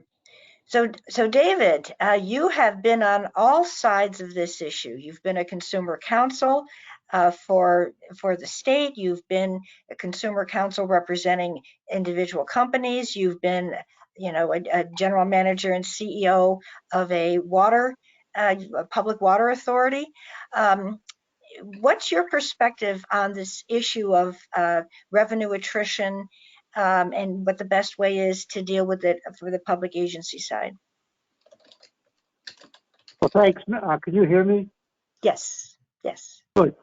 So thank you for having me. I appreciate the opportunity. So let me take your question and just turn it just a tad. I think the biggest issue facing the public side of the water industry, so that is, let's call it the non-regulated companies, is the need for capital improvements coming over the next 30 years. And I think that's what's driving rates. So if rates reflect the real cost of capital improvements, they're just skyrocketing, and they're going to continue to skyrocket, and that's going to cause the revenue attrition that you're talking about. I don't think rate design in and of itself can really impact that revenue attrition that I'm suggesting is there. So I think that the non-regulated side needs to start looking at much more creative ways of meeting its costs. I think that's really an important part of the important part of the problem. So let me just give you one quick example. We like to talk about our successes. Let me talk about my major failure, which was the failure to convince the MDC to go to 30-year bonds versus 20-year bonds. And I think Jan talked about this earlier this morning. The revenue impact of a 30-year bond versus a 20-year bond is really very significant. And I'm still puzzled by why I was not able to convince anybody of the smartness of this approach. I think it has to do with the fact that most municipals issue bonds on a 20-year basis, which might make sense if you're financing police cars and schools, but doesn't make a whole lot of sense if you're financing 50-year water main. So I think those kinds of approaches, thinking differently than people have thought in the past, are going to be critical to go forward.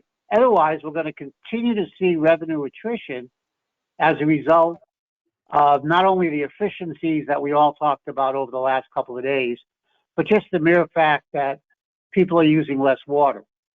What would be interesting to take a look at, and we can't do it during the pandemic because of all the dislocations caused by the pandemic, is whether or not as rates go up, the irrigation portion of the consumption has gone down. And I'd venture to guess that in those areas where rates have really gone up significantly, that the landscaping portion of the bill has gone down, because that's sort of a discretionary use. So that's sort of that peak problem that Janet talked about, that may solve itself if we raise rates high enough. That's sort of a backward way of saying it, but I think we need to take a better look at that after the pandemic is over. I hope that's at least partially responsive. Thanks, David. So you said something interesting that I want to ask Rochelle about, because Rochelle works for Regional Water, and we did a rate case study, which Bill is going to talk about after this panel, but Rochelle has seen it. And so you had said that you can't deal with the revenue attrition through rate design. And of course, we have a model that tries to attempt to at least make revenue neutral what your options are in rate design. So I wondered, Rochelle, if you could just talk about what you learned from our rate model example that Bill will show, and whether you think that doing creative design like that might help with that attrition problem. First, thank you for having me on the panel this morning. Actually, at the Regional Water Authority, we have sort of unique requirements relative to how we are required to set our rates. So the rate model was informative to look at different scenarios to see what the impact would be. But I'd also like to take this opportunity to talk about some initiatives that we do have to mitigate rate increases. We're very actively pursuing what we're calling like commercial enterprises. So it's that aspect, and we've worked out how we can look to non-rate revenue streams, and under our regulations, how we get that back into, I'll call it the utility, to offset water rate increases. So that's a key initiative that we have. We're also are using and trying to pursue grants. So we are utilizing Drinking Water State Revolving Fund, low-cost financing and grants. We are still, David, to your comment, for our RWA bonds, we are doing 30-year bonds, and also doing refinancing and some of the other activities that Morgan was discussing. Thank you. And First Selectman Bransfield, you have a very unique situation in that you buy water from MDC on a wholesale basis. It's a fixed cost to you no matter how much you take. It's a take or pay contract, so you have to pay, period. So how do you deal with, given that circumstance, how do you deal with rate adjustments with your customers when you don't really have the ability to control a lot of what goes on with that water supply cost? Thanks also for inviting me, Marianne. I appreciate being here. I'm not certain that we're able to control the rates. Rates are very difficult to monitor. They're very difficult to raise, but we have developed a model. We have a couple of selectmen that are very active and hardworking, and they've come up with a model for us to slowly increase our rates for our customers. We're a very small system. We have about 2,300 customers, and as you mentioned, we must take 146 million gallons of water every year from the Metropolitan District Commission. The water is wonderful. We're very grateful for the quality water that we have. The problem is it costs a lot of money, and we pay retail. We do not pay wholesale. So we pay what non-member towns pay per 100 cubic feet of water as the customer of one, which is the town of Portland. And then we pass that cost on to our customers. About 30% of our water we can get from a well that the town owns. And the rates from the Metropolitan District Commission, because of all the improvements they've had to make and because of their infrastructure needs and so forth, have risen so rapidly that we have not kept pace. And I took a look at some numbers before today's panel, and from 2016 to 2020, the amount of money that we paid to the Metropolitan District Commission for our water increased by 75%. That is an exorbitant amount of money for us to absorb. And I suppose, thank God, we're a municipality and we are financially sound, and we are able to support the water system on a loan basis, basically. So the town will cover the costs until such time as our water division can pay that debt back to the general government. The model isn't working. It started in 1996, which is when we signed the contract with the Metropolitan District Commission. It will end 30 years subsequent to that in 2026. And we have started, and thank you to the Department of Public Health and Lori Matthews Group. The state awarded us a $250,000 grant. We have very soon going to put out a request for qualifications to hire a consultant who will help us with these rate matters as well as the care and upkeep of our system. One of the things we're looking at is a closer to home, maybe in Portland, another water source that would supplement our well. We don't want to stop the spigot from MDC, which is out of Glastonbury. It's a wonderful water source, but we need to control these costs. And the only way that we see the ability to control the cost is to reduce the amount that we must take from MDC at the retail level. It just isn't working. We're trying our best and we're getting closer every year. But when these double-digit increases are occurring for your raw water costs, you just can't keep up with it. So we're doing our best, but to say that we're meeting the ends at this point, it remains to be seen. So great. So one of the issues that I wanted to cover today was how you deal with consumer acceptance of what you need to do with your rate structure. Again, the private water companies are regulated by PURA, so they have kind of a cover. You know, PURA provides cover. It's what PURA decides is what happens. But the public agencies, it's all the elected officials who approve those rates, and so the burden is politically on them. And so I wanted to just particularly ask those of you who have been involved in the public sector, and I'd like to start with Senator Formica from back when you were first selectman in East Lyme. What were some of the lessons that you could share for how you dealt with those issues in East Lyme when you had the need to raise rates or change the rate structure in any way? Well, thank you. You know, I came in 2007, and there was no conversation about water supply issues that I heard of in campaigns or anything. So one of the first issues that I needed to deal with was to address an annual for over 20 years shortfall where we had no water in the summer because we had to turn off our existing wells because the stream flows were too low. And we were short 1 million gallons a day. So I asked, how long was this going on? And I was told 20 to 23 years at the time. So we embarked on a solution that was created through an interconnection with the City of London's water supply, where we shared water with them 9 months out of the year when we had excess, and then returned it back 3 months out of the year. It was revenue neutral.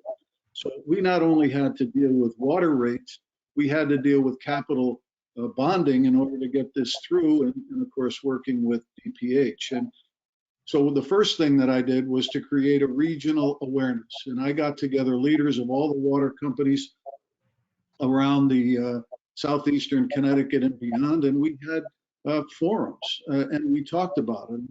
And one of the great things was that I just went and explained the problem East Lyme had, and other people said, hey, I got a problem like that too. One thing led to another. The newspapers covered it. It became a little more apparent to the water rate users and to people in southeastern Connecticut that there's a significant problem. And conservation was going to be the issue. Supply was going to be the issue. So having that regional discussion created awareness through the media, and then we embarked on a further awareness opportunity for our ratepayers to explain to them exactly what we were faced with. And, you know, we listened in forums, and then we worked, you know, to get that interconnection. It took us almost 5 years to get that interconnection, but it's up and running and it's working. And I think it's going, listening to Leader Bransfield, you know, I think this is a big solution because we're tied in from the old Lyme border all the way up through Norwich, Groton, where we can exchange water if we need to. We just have to find a way. I'm sorry, my phone was ringing. I'm sorry, we just have to find a way to connect, say from New Haven up the shoreline, connect through Old Lyme, and we can get almost all of eastern Connecticut on a significant supply route so that we can then begin to manage rates. And, you know, the first select woman was talking about how important it is to be able to control your destiny. And I think that interconnection allowed us to partner with New London and control our destiny moving forward. So it's about raising awareness, I think. And it sounds like you had a partnership with the media, that you were able to get the media to tell your story rather than be on the attack. Is that right? Were they really helpful in influencing public opinion? You know, it's very helpful. And the fact that we had, you know, I think 40 or 50 people show up as leaders of communities and interested water commissioners and you know, people that were in the business of supply. You know, Groton Utilities was there, Norwich Utilities was there, everybody was there. So it was a story that was important to the region. You know, we needed to get that out, and that, you know, that was important. Then we used the media, you know, as best we could to just, you know, inform people. And you know, if there has to be a rate increase, or you know, or what are we going to do if we can't supply you water? And for example, in East Lyme, we could not give any new water permits because we could not guarantee 12-month water to a new business. So if you didn't have an existing water supply to your building, you know, you wouldn't get another one. And think about the impact on economic growth. So, you know, we tied it into, you know, community versus just ratepayers, and work together that way. Great. So Rochelle, did you have a similar experience when in your rate proceedings? Have you been able to take advantage of a supportive media? Was there anything else you did with your ratepayers that is a story you'd like to share? Sure. I think there's a few things. We do vet in advance with our governing boards or anything that might be controversial relative to a rate increase. So I think that has really helped significantly. So there's no surprises. We also share with both our governing boards, and we have an authority board that's basically like a board of directors.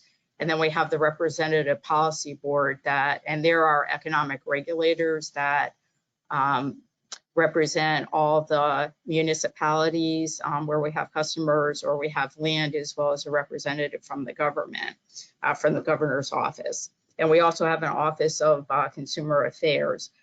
So it's worked very well for us to vet anything that, again, might be controversial that will need support.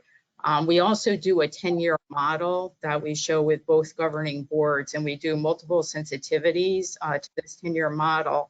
So again, the idea is that there's not surprises, and we'll do sensitivities with different capital investment. We'll do sensitivities with different usage, for example, so you can get a flavor for what's to be anticipated. Also from a media perspective, at our last rate application and hearing, we did have media coverage. And I do think because we sort of tell our story about what's driving the rates in our public hearing and our presentation, we did get what I would consider generally favorable coverage relative to the background on why we were asking for a rate increase. So I think that did help with getting support. Okay, great. And Susan, is there anything you want to share there as well? I just want to say that I think our customers recognize that we have sufficient quantity of water, which is critical. We don't suffer from not having enough water, and the quality of water is very high. So while our rates are not low, they are moderate to high, the quality and the quantity of water is imperative. And I think our customers understand how important that is, not only for the residents in our town, but for the opportunity to have economic development in our town. So we are very fortunate. The other thing that we do is, because it's a 7-member board of selectmen that controls the rates for both water and sewer, they are members of our community and they communicate every day with our customers.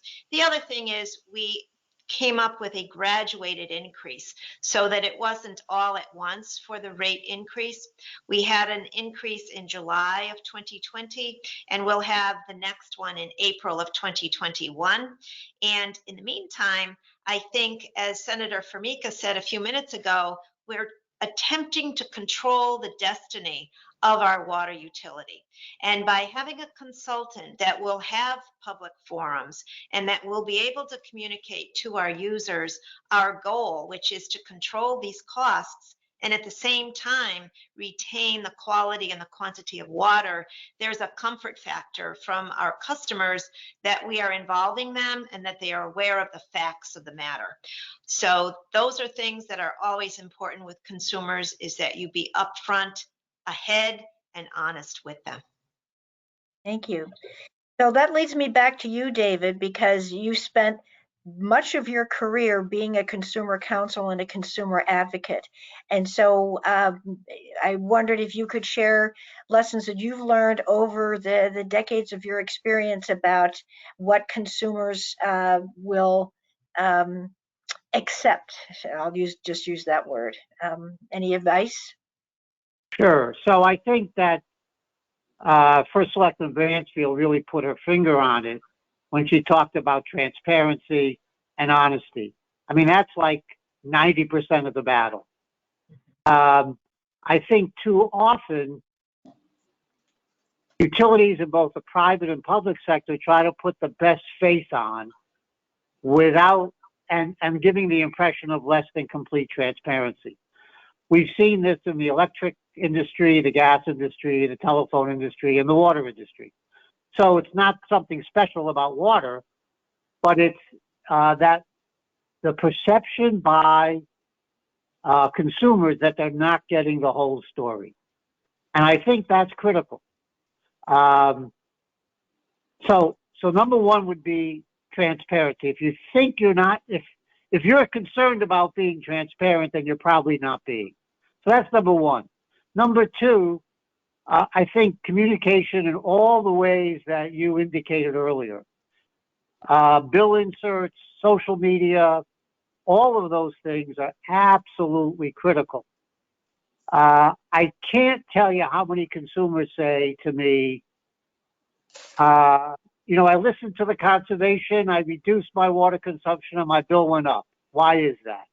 And, we all know the answers to those, but customers don't necessarily.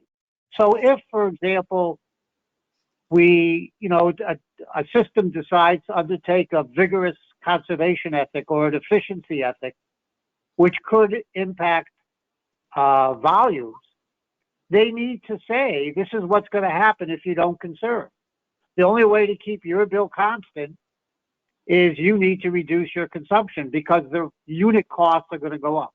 But I think it's that level of transparency that is absolutely critical. So MDC, just as an example, back in the 2000s, and this predates me by, I wasn't involved in this, but they had a referendum passed and pursuant to some consent orders requiring the elimination of combined sewers and some sewer separation and some sewer overflows. The cost of that is being borne on the water bill. So if you use 1 gallon of water, you're paying for that sewer separation. And whether that's good or bad, I am certain that nobody knows that. Maybe the six of us now know it, and the people listening, but the vast number of consumers have no concept that their water bill includes a very, very, half the bill is a result of this sewer charge, if you will. So, I think it's that level of that constant communication of why that is, why that makes sense, and that level of transparency, I think is critical. So if there's one lesson, that's the lesson I would leave people with. Okay, So what I'd like to do just to wrap up the conversation in the panel is to ask each of you to think about what tip you would want to leave with the audience about how they can develop the conservation ethic that Lori Matthews so eloquently asked for yesterday and still deal with the revenue attrition that will happen as a result of that request. And I will put you on the spot, Jack, and ask you first.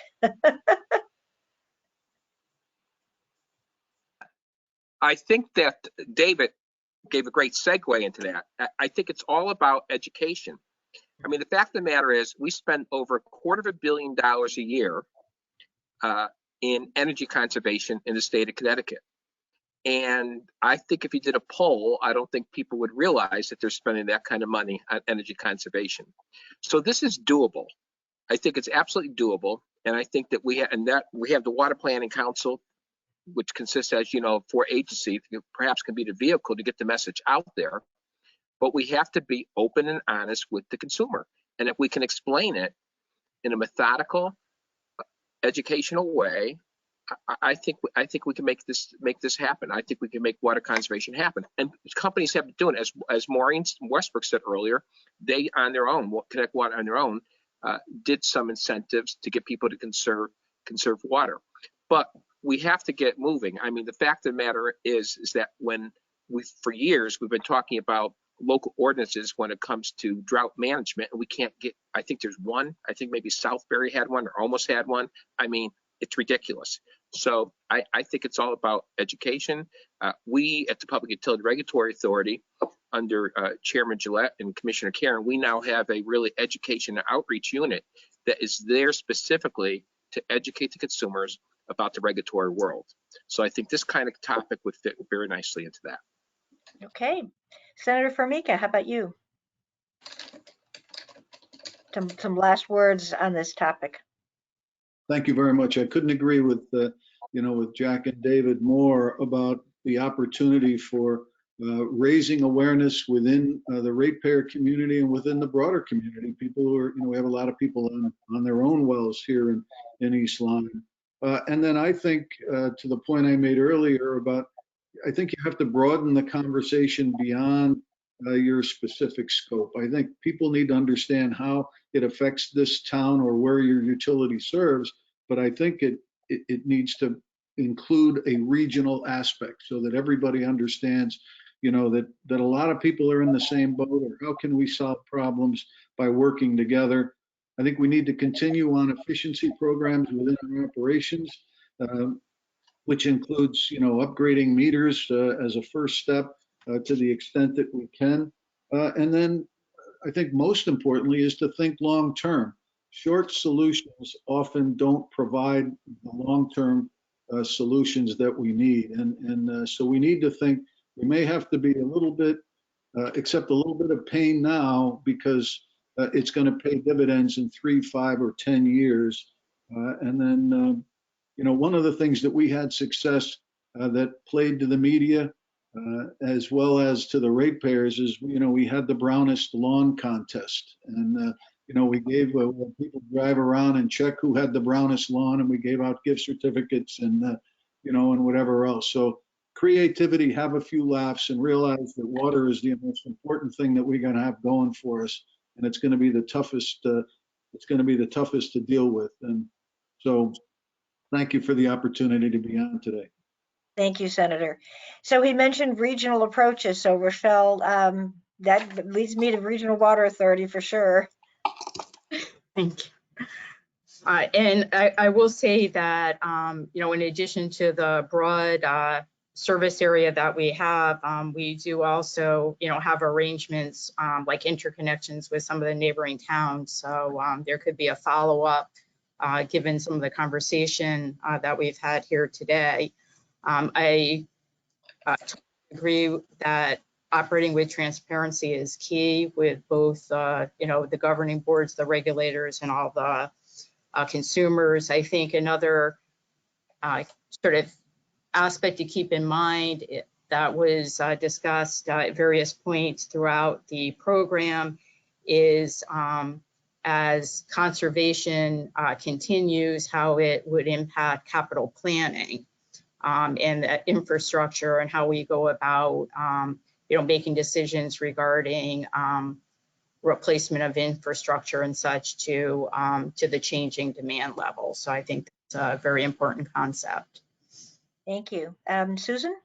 Sure. Well, I think the number one matter that we keep in the front of our minds as a water utility town is our customer. Every time a customer uses water, every time a customer pays his or her bill, they're investing. They're investing in this major resource that's so precious, which is our water. It's not just about Susan, it's about everybody within our town, and making certain that they recognize that as a major investment in their community and in their lives. I think we have to treat our water customers just as the state treats the rest of us, in terms of coming forward with a clear, articulated plan for what we want to do. And conservation of water is one of those very achievable goals. And Portland is a bronze certified sustainable CT town, which has many issues associated with sustainability. Water is just one of the very important measures of sustainability. I think if you integrate it as part of your communications to your customers, and we do that as a town, we're sustainable with energy, utility, for electricity, for natural gas.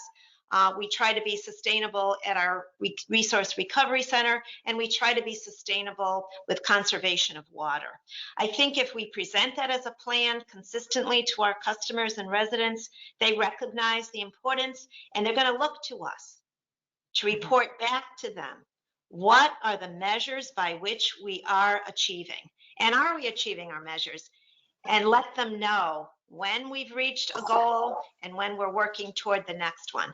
So number one is the customer, and making sure that we recognize we're all investing and working together toward that goal of sustainability. Thank you. And I'll give you a chance, David, to say any final last words that you'd like to close with. So just two things, two quick thoughts.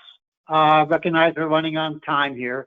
One is, we haven't talked about this at all for the last couple of days, but the fact that we have almost 400 water companies in the state the size of Connecticut, when you give that number to people who live in other states, they just, their eyes glaze. So we have to do something about some consolidation. I know the PURA has been working at that for a long time, but we really need to look at consolidation and the concept of 169 independent towns. I get it. I'm a lifelong Connecticut Yankee, but we got to talk about some consolidation. So that's one thing. And the second thing is, it's not just a matter of educating our customers as to the importance of conservation. We need to educate ourselves. I would venture to guess that if you pose the question of what's the impact of additional conservation to most water professionals in the state of Connecticut, the answer will be the more there's conservation, the less I get to sell, the higher my rates have to be. Getting a rate increase is hard. So we need to deal with that. We can't sort of make believe that doesn't exist. We need to deal with that. Yeah. That's it. Thank you. So one of the things that I mentioned yesterday is that the Financing Sustainable Water website has a lot of consumer messaging information, including videos that describe exactly what you all have been discussing, that conservation is an investment, and rate increases are an investment in the system. So those are free resources. So all of you listening, please go to that website and download whatever you'd like to use. It's there to be of help. So thank you all to the panelists for this great discussion. Really appreciate you taking the time to be part of us today. And thank you again. Thank you. So, Thank you. Thank you. thank you. So I think at this point we're going to move into the final part of our agenda, which is to talk about the rate case model that Bill put together. And We're ready if Bill is ready. Bill Christensen was introduced yesterday by Jack. But Bill, if you're ready, I think we're ready to have you describe what it is you did with the rate model for the Regional Water Authority. Yeah, I'm ready to go. And is my sound coming through loud and clear? You sound great. All right, just double checking since yesterday I had some difficulties with it. So yeah, yesterday I talked about the rate model, and today I'm going to take us through a real application of it, or a case example of it, where we worked with the Regional Water Authority. And if you could go back a couple slides. Oh, sorry. And we can start here. This is fine. And, I want to thank John Hudak and Rochelle Kowalski from RWA, who were of tremendous help on this, met with me and my team several times, provided data, and really, spent a good chunk of time helping us get this model set up and providing data so we can look at a realistic local example. So it is a hypothetical example, but an overview of what I'm going to take you through today is we'll look at the rate design data inputs and some of the nuances. So every case is unique, as I mentioned yesterday, and so we'll touch on some of the uniqueness. So I'll take you through the model setup, talk a little bit about the bill tabulation and show that sheet, talk about the service charges, and look at the rate design tab and how we set that up. And then also the rate design results. So if you remember from yesterday, the rate model has two key pieces: the rate design portion, that's a fairly standard or conventional rate calculator, and then the simulation portion of it, which we'll look at as well. So we'll look at the simulation module, data inputs and nuances. That includes precipitation and temperature data that we looked at yesterday, growth assumptions, and assumptions around drought probability, as well as the types of reductions we would expect. And so we'll look at the results of three different scenarios or simulations, if you will, and talk about the differences in what the model's showing us. So we can go to the next slide. And just some of the questions we asked during the analysis: what will the impact of a rate adjustment be, or a rate change or increase? What will the impact be to service charge revenue? What about volumetric sales and revenue? What about the average water bill for different customer classes? What will the bill impact be across all customer classes? And will there be a significant impact on water affordability? So we'll look at that in the rate design tab. And then we'll look at how the rates perform in the simulation, in the model. And then we can ask questions like, what is the likelihood of meeting or exceeding our revenue target? So we can go on to the next slide. And this is the first screenshot of the model setup. So we were lucky enough to work with RWA and get a bill tabulation from 2020, which was great. And we selected our billing units as CCF. Our precip and temp units were pretty standard. And then our off-peak season was defined as November through June. And then we selected, or entered rather, our maximum to minimum monthly production ratio, which in this case was 1.79. And then we entered the customer classes. And this is where things got kind of interesting. And I'll talk about this in the next slide or two. But the customer class names that you see there in the lower middle portion of this screenshot is not what you saw yesterday. Yesterday you saw single family, multifamily, commercial, but RWA, or Regional Water Authority, classifies their volumetric rates by meter size groups. So we can go to the next slide and look at that. So for the bill tabulation, Regional Water provided a wonderful bill tabulation broken out into the peak and off-peak season. We had to do just a little bit of a retabulation of that to get the meter groups together. So that's why it says it's a tabulation of a tabulation. I thought that had a nice sound to it. But this was an interesting approach that I had not yet encountered. And we can see there that volumetric rates are set for meter size groups. So if we look at 5/8 and 3/4 inch meters, they both have the same volumetric rate. And then that blue box is around 1 inch, 1.5, and 2 inch meters. And those meter size groups have the same volumetric rate. We are focusing here on the quarterly data set. They also had monthly, seasonal, and wholesale data. So today, the example we are looking at is just their quarterly billed customers, which is the majority of the meters in the service area. So it was a very interesting way to set up the model, and it also demonstrates that there are nuances at times, but you can work with them and still make things work. So next slide, please. And here's just a screenshot of the bill tabulation for all the quarterly billed customers.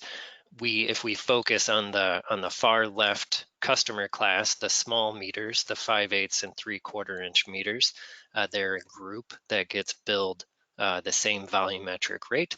And we've got our off-peak season and our peak season. And then we've got the number of bills that fall into each usage bin, and then the total use of those bins. So we can go to the next slide. And here we're looking at the quarterly service charges, and this represents a 6.4% increase, and that was applied evenly both to the volumetric rates and the service charges. So at the top of the screen, we're seeing the number of accounts by meter size in the bill tabulation year. We derive this from the bill tabulation itself, and there are about 114,000 total meters. The bulk of them are in the 5/8 inch meter class. And then if you look at the bottom of the screen, you see we set the billing frequency to quarterly, and we have our current service charges and under the red headings, and then under the green, we have our proposed, which represent a 6.4% increase. Next slide, please. And so here we're looking at the rate design tab, where we entered our 6.4% volumetric increase. And you see these orange circles where I want people's attention to be directed. And so let's start on the upper left. We got into some discussion about elasticities during the question and answer yesterday. And this is the portion of the model where you can enter a demand elasticity. And you have the flexibility to enter elasticities for each customer class, and both for the off-peak and peak season. You see over to the right, there's a table that says recommended short-run elasticity values, and those are for fairly standard customer classes. And you see a range for both off-peak and peak. For this particular exercise, we spoke with Regional Water, and we went with some fairly conservative elasticity estimates. We left the off-peak elasticity for small meters as 0, so no effect with the rate change. But we did add the more conservative estimate for peak if you were to look over at the table on the right. And I will say, an important thing about the table on the right is those are recommended short run elasticity values, not long run. And just a reminder, this model focuses on a 5-year planning horizon. So if we go down to the next section, section 2, where we specify the rates for each customer class, we see we have our current rates under the red heading. We're focusing here on the small meter class. And then under the green heading, we have our proposed rates, or our rate increase. And we entered that the same for both the off-peak and peak season. The the blocks are pretty meaningless in this case because we have a uniform rate structure. So the rates don't change based on a tiered system. But the rate model does have this nuance where you have to fill out each of those available blocks, even if it is a uniform rate. And so if we shift our focus to the right side of this worksheet, we see our rate performance for each customer class. And here again, we're looking at our small meter class. And with our elasticity estimates for this class, we're expecting, in this case, to sell 0.3% less water. So a very slight reduction in sales volume. And we can see what impact that would have on our revenue. So we increased rates by 6.4% evenly, both for our service charge and our volumetric rate. And our service charge is expected to generate 6.4% more revenue. That makes sense. But because we're selling slightly less water, our volumetric revenue is expected to go up by 6.1%. And then if you total those, the total revenue for this customer class is expected to go up by 6.2%. And then we have our indicators over on the right side. Next slide, please. So the rate design results, I kind of touched on this already. Sales volume down slightly, revenue up. Does it, and I have the question here, does a 6.4% rate increase result in a 6.4% increase in revenue? And the answer is not necessarily. And that's here because we have a slight adjustment in the assumption of the amount of water we'll sell, and meaning customers will respond to that price increase and use less water. And then what we see here on the bottom of this slide is the total sales volume and revenue impact for all customer classes. And in the previous slide, I focused on single family just because it gets kind of time consuming to look at all the different customer classes and gets us a bit scattered. So next slide, please. So for the bill impacts, we get to get some feedback from the rate model in terms of what the bill impacts are going to be for various customer classes. And the top bullet says bill impacts are uniform, just like the rate structure. But probably more importantly, bill impacts are uniform, just like the rate increase. The rate increase was uniform both for service charge, volumetric rates, and all customer classes. So it was just 6.4% across the board. However, if we look at the table on the top, we can see the average annual water service cost changes a little differently on a percentage basis for each customer class. And you can see 6.2%, for example, for the small class, but the very large class, 6%. And that minor difference is due to different elasticity estimates. So assuming that those large meters may be a bit more responsive to price, given that they're likely an industrial customer or large commercial user and water affects their bottom line, they may be a bit more responsive. But we can see for the small meter class, the average annual water cost in this case will go from $628 to $667. So an increase, and it's 6.2%. But nothing astronomical. Of course, that is always going to be in the eye of the beholder, or in the eye of the ratepayer. And then if we look at our affordability index off to the right, that uses median annual water cost and median household income, we see a very slight change, but nothing too major. And then our bill impacts table on the bottom with that orange circle around it, all bills for all customer classes are expected to increase by 5 to 10%, or really all in that 6% range. And again, that's because this is a uniform rate change on a uniform rate for all customer classes. If you were to move from a uniform rate to, say, an inclining block rate structure, or even adjust an inclining block rate structure and not adjust every block uniformly on a percentage basis, you would see more erratic bill impact. So this table would have a variety of values in the different bill increase expectations. So I just wanted to point that out, that while what we're seeing here is pretty even, it's not always the case, and it depends on the type of structure as well as the bill increase. Next slide, please. So we entered some assumptions around curtailment levels for drought based on the RWA drought response plan. And what's really cool about their drought plan is they have probabilities built into it.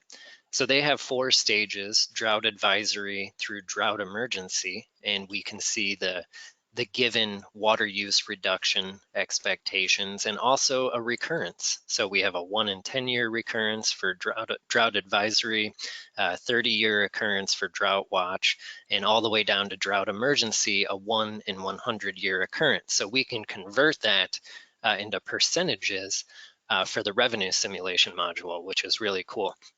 But off to the right, we're seeing each drought stage and the expected reduction from each customer class. Next slide, please. We also entered weather data, and on the left, we see precipitation totals. We got precip data directly from regional water. It's precipitation at Lake Whitney. For the maximum air temperature, average maximum air temperature rather, we had a bit of a patchwork of data. So from 2002 to 2020, we had very local data. We had to go to some other weather stations to fill out the remainder. We had data from 2020 to 1949, so a really great range of weather data here for the simulation sequence. You can see off to the right, we did not associate drought with any of the weather data years. We used the probability table, and I'll show you that here in a bit. Next slide. So for the simulation setup, we have, I mentioned a few different simulations, and I'm calling round 1 the 6.4 rate increase. We use 0% growth, which is consistent with regional waters planning. And we use no drought effect for round 1. And we did 1,000 trials. However, if you look at the screen cap on the right, you can see, even though it's grayed out, because we did not use drought in this particular run, you can see the likelihood of occurrence for each drought stage. And so we had 83.67% for stage 0, 10% for stage 1 because it was a 1 in 10 year chance, all the way down through stage 4, where we had that 1 in 100 year chance, which we characterized as a 1% chance. So we hit the old simulation button at the bottom of that screen for 1,000 trials, and we can go to the next slide and start looking at some of the outputs we got.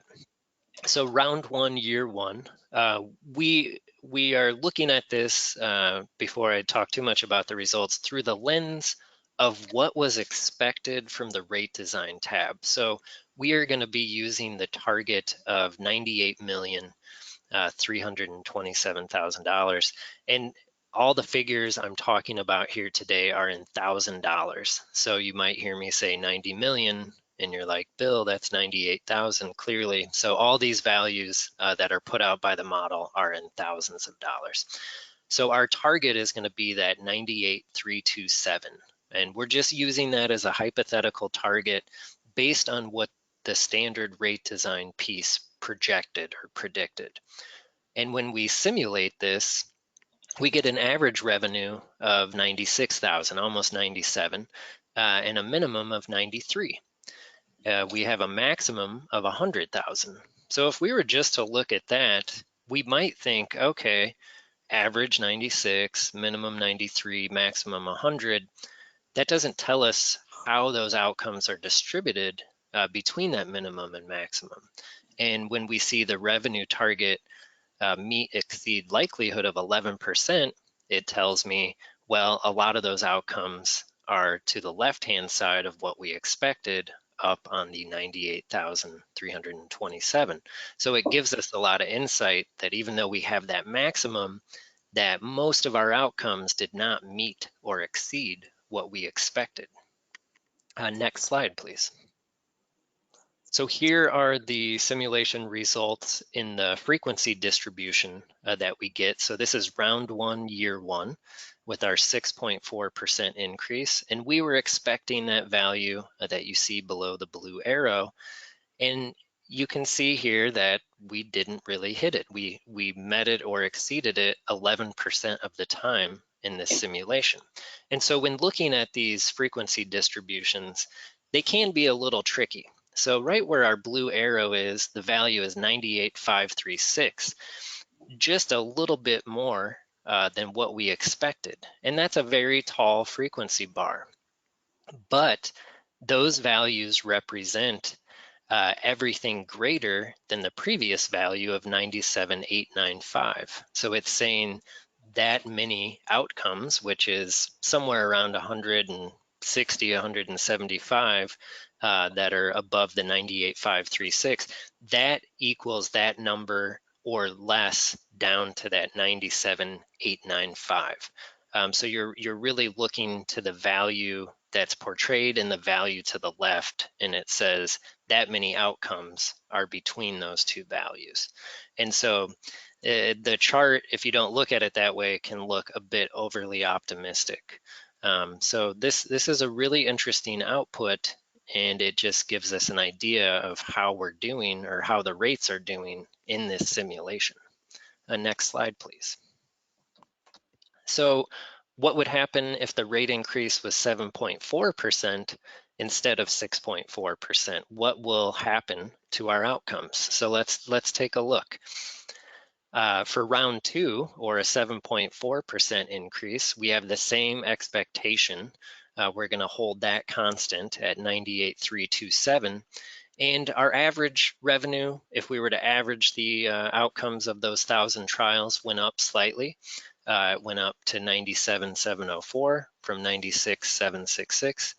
Our minimum went up slightly as well, as did our maximum. So we have the comparative values there in parentheses from the 6.4% increase. But what changed quite a bit was our likelihood of meeting or exceeding our target went from 11% to 37%. So that's a pretty big jump. And we can go to the next slide and see how that distribution changed. And so now we have a lot more outcomes to the right of our expectation, and the number of outcomes to the left are being pulled rightward in the frequency distributions. Now let's go to the next slide. Now, these round one and round two simulations did not include the effect of drought. So what would happen if we included drought in the simulation? And that's what we'll take a look at next. If we include drought, and I'm talking about round two, or the 7.4% rate increase, our average went down once drought was included into the equation. Perhaps the most dramatic impact is our minimum value went from 93 to 78. So that's the largest impact we're seeing here. And our maximum value stayed the same, which is interesting. The revenue target meet exceed likelihood went down to 30% from 37%. And so there again, we see our drought stage probabilities that we used in the simulation table. And we were able to generate these probabilities from the drought plan, which I thought was really cool, that they had those expectations or probabilities built into it. So next slide, please. So I wanted to show you simulation results with and without drought. These two frequency distribution charts look very different, but they're not as different as they appear at first. So on the left, we have no drought being factored in, and on the right, we have drought factored in. And then I also have the summary statistics for year one in tables below the charts. And what sticks out to me the most is that minimum value that really went down a lot. So the exposure, even though it's not as likely or has a low probability, really changed. Our maximum, same, but then you start to look at how the outcomes are spread out, and you see they're much more spread out for the drought scenario. But you can still see there's a very high likelihood, even when drought is factored in, that you're going to be hovering around that 97 to 99 value if you're looking at the chart on the right. So it just increases your risk for a large revenue shortfall if you get to the point of drought where you're asking your customers to reduce their water use by a significant amount. And it's pretty straightforward, but it is very nice to see in these charts how that plays out and what the likelihoods are. Next slide, please. So I'm going to walk through some more questions. So with the 6.4% increase, and the reason I'm going through these questions are these are the types of questions you can ask of the simulation module. You may have totally different questions, but with a 6.4% increase, what is the largest year one shortfall identified? It was 5.4%. But if we add drought into the equation, it's 20.7%. So that's where we're seeing that big difference. What was the largest year one exceedance? Less than 1%, under the 6.4% increase. And again, the target we're looking at here is on the bottom of the slide, but with a 7.4% increase, we saw our largest year one shortfall less than the 5.4% of a 6.4% increase, and it was 4.6%. So by raising the rates, we brought up or reduced our shortfall risk. What is the largest year one shortfall identified with drought under a 7.4% increase? And again, it's still quite significant, but less at 18.8% when looking at that target value. And then our largest one-year exceedance, or year one exceedance rather, was 3.1%. So you can see that 1% change in the increase from 6.4 to 7.4, we can start to see what those effects are when running a simulation. Next slide, please. So this slide is probably going to make our heads spin if they're not already.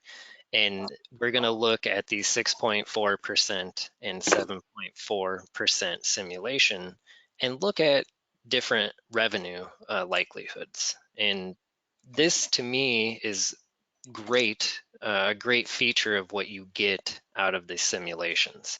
So let's look at the 6.4% increase. How many or what percent will be less than or equal to 5% above the target? And under the 6.4% increase, 11% of the outcomes were less than or equal to 5% above the target. What about below the target? Less than or equal to 5%. 88% of the outcomes. So right there, we've got 99% of our simulation outcomes fall within that range of 5% below or 5% above our target. And so that gives us some very interesting feedback. That's a pretty reasonably tight range, but we're not factoring in drought into these numbers. So if we did factor in drought, the top number, that 11%, would pretty much stay the same. It might adjust a little, but the number that would be below the target by 5% would increase quite a bit. And this question is, what about greater than 5% above the target? 0%. The maximum outcome was 2% above the target. And then we can ask questions about, well, what about greater than 5%, but less than or equal to 10% below the target? There was 1% of outcomes. So we have a low risk, if we were to look at it this way, of being even between 5 and 10% below our target. And with no drought factored in, the simulation produced no results that are greater than 10% below the target. Now, if we look at a 7.4% increase, same set of questions, what are our likelihoods? So less than or equal to 5% above the target, 34%, less than or equal to 5% below the target, 66%. So we have a greater chance of being below our target, but 100% of our outcomes were within that 5% above, 5% below. But we can see things are weighted to the left side of our expectation or our target. And we had no outcomes that were greater than 5% above the target. Again, the max for the 7.4% increase were 3% above the target. And then looking again at 5 to 10% below target, 0, and greater than 10 below the target, 0. So next slide, please. And so I moved through this quite a bit faster than I anticipated, and we're kind of at the final slide. But the general findings from this is that the revenue simulation module demonstrated variability caused primarily by uncertain weather. So we didn't factor in growth to this, and we did run drought, but the majority of our focus was on two scenarios. One being a 6.4% increase and another a 7.4% increase. This variability points to the need to go beyond simple rate design. If we relied just on the rate design module portion, our expectations would be that singular output. So we talked a lot yesterday about focusing on averages in your planning, but also having a singular expectation of sales and revenue. And when we simulate this, we see that we get a wide degree of variability. In my experience in modeling rates, most of the risk tends to be on the left side of your expectation, and that's particularly true if you're facing drought to the point that you're going to have your customers reduce their use. However, this is always going to be different for each rate structure. So every rate structure is unique and will produce different results. So it's not to say, everything applies evenly to every situation. So this all points to the importance of looking at uncertainty and variability, but also looking at your particular situation, your rate structure, your customers' usage, your weather, your risk with drought, your growth patterns, and other trends that might be present in your system. So some potential next steps would be to review actual historical revenue variability with weather data. I think it would be interesting to take the results of the simulation and compare it to what's happened historically with weather and variability of sales and see how the two match up, and consider the simulation outputs against existing financial policies and reserves, and see what types of things are currently in place given what the simulation sequences show for risk. Are there policies in place that could handle a drought situation where demand is going to be reduced significantly? What policies are in place that can deal with the type of variability we saw just based on weather, even with drought taken out of the equation? and consider the objectives of the next rate adjustment or rate change against the simulation outputs and see how that can all be factored in or fit into the process. And, you know, I have to say this is all, of course, subject to rules and regulatory requirements that regional water is under. But I think this is an interesting way to look at things and understand risk, and also look at rate adjustments and see, you know, are they going to perform the way they think or we think they are? Are they going to produce the revenue we expect? And what are the likelihoods of meeting our targets? And so, you know, through this presentation, I wanted to show you a closer look of the rate model, but also just kind of demonstrate some of the questions we can ask of the simulation and the insights we can gain from it. So with that, I've ended a bit early, but that was my final slide. And I'm thinking with all the great presentations and that awesome panel that we'll probably have quite a few questions given the discussion yesterday. Great, thank you, Bill. I think we are ready to go to questions and answers before Jack gives us some closing remarks to close the workshop. So Liam, can you let us know what questions have come in the meantime? Absolutely. Yeah, it looks like the first few are for Maureen. So the first one is, how did you determine the inclining block rate increase of 15,000 gallons per quarter?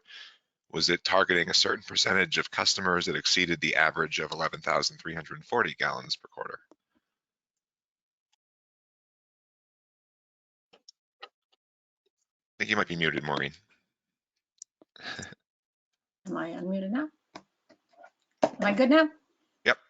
All right, thank you. Sorry about that. You'd think I'd get mute right after all this a year on virtual learning here.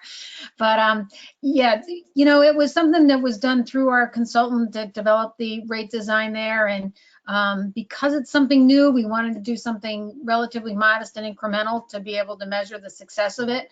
So both the dollar difference as well as the threshold is, I would say, fairly conservative or fairly flexible, I guess, really more than anything else at this point. So we did rely on we looked at what our average usage was. As I said, it will differ by cut rate divisions in certain customers, so it will have a bigger impact on some than others. But we felt that was a good starting point, certainly, to use it and try to measure from. So as is often the case in rate design, it's as much an art as it is a science, I guess.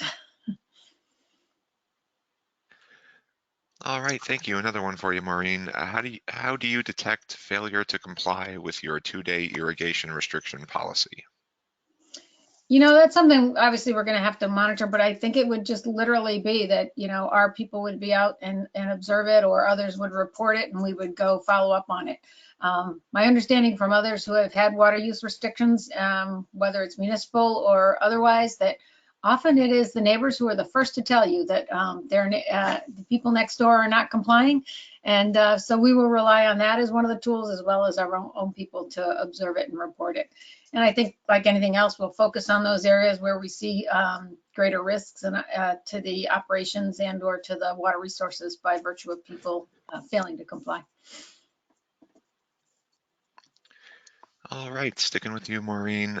With such a vast and varied system of groundwater and surface water sources, including small systems, what are Connecticut Water Company's drought triggers based on, and do they vary for different parts of your system? Yes, and I couldn't tell you exactly off the top of my head what they all are, but we have drought triggers defined in our water supply plan and our emergency contingency plan for each of our systems based on I think it's days of supply and you know, and partially defined by virtue of reservoir levels and other things. So they do vary system by system, but they are designed to be as close as we can to be what is the appropriate trigger in any given operation of ours. But obviously they're more challenging in the areas where we're more dependent on groundwater. So, you know, we have the model program with the Pomperog where we, in Heritage, where we tie it to stream flow levels as they trigger. And in others, we use other factors. All right, thank you. This is a long one, so bear with me. I'm not exactly sure who it's for, but maybe a few folks can weigh in. We've heard that good regulatory tools make a difference and that tools such as rate adjustment mechanisms only work with rigorous regulatory oversight. In Connecticut, many of our municipal and regional utilities do not have this oversight. This occasionally leads to controversial policy-motivated decisions that undermine trust of customers in their utilities. Policy-wise, what needs to happen to get a better rate making for conservation purposes that is more consistent across the state?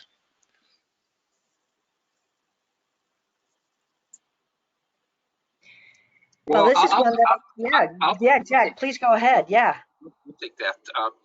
And I think that the municipals and the regionals and the publicly owned water companies have to, again, it goes to the theme that we say many times, communication, education, work with us, work with the state regulators to come up with a policy because we have the record to prove it, to prove that the regulatory adjustment mechanisms works.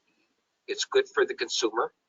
It's good for the companies, and it's overall a very good tool in the rate setting process. And we went through again. This was something that was vetted by the state legislature's appropriate committee of cognizance.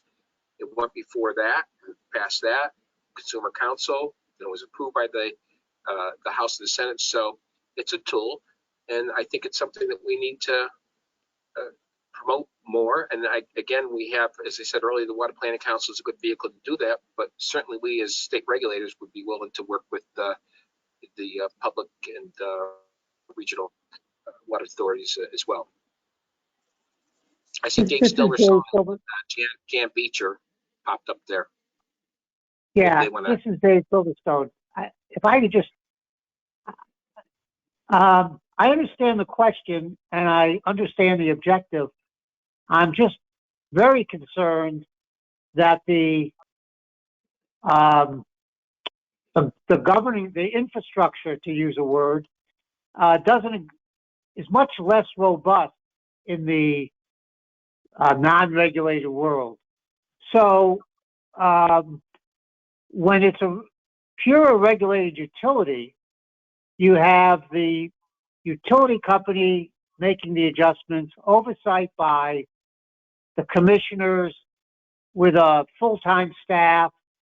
And as the senator said, it may be overtaxed, but nonetheless full-time staff to oversee what the companies are doing.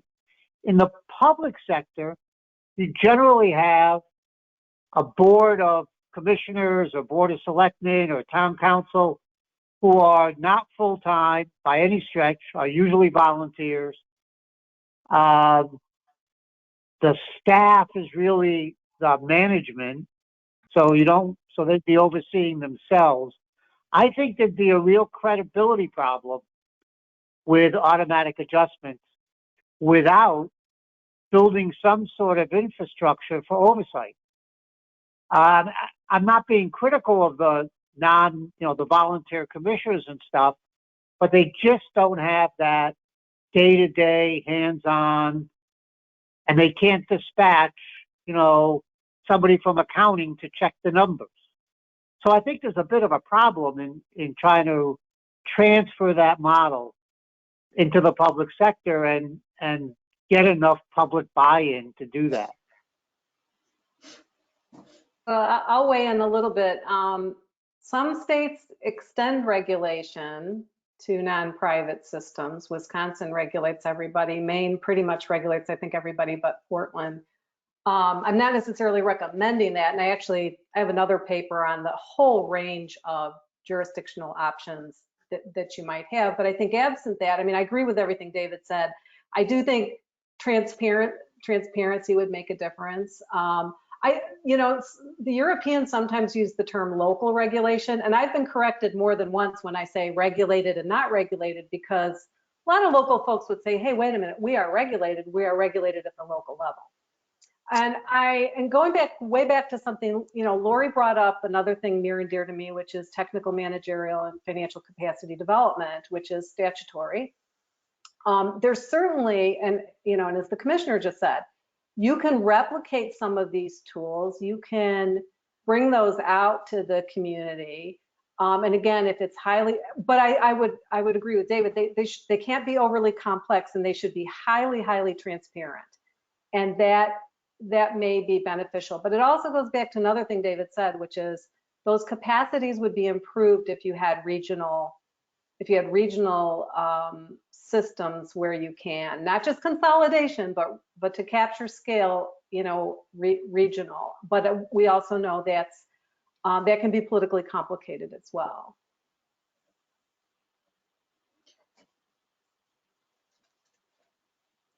All right, thank you, everybody. Quick question for Susan. Someone's wondering why Portland isn't a member town of MDC.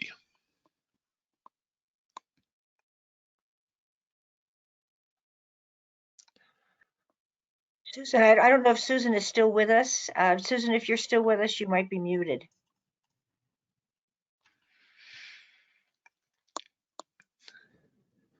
She may have I think left. David could probably answer that question.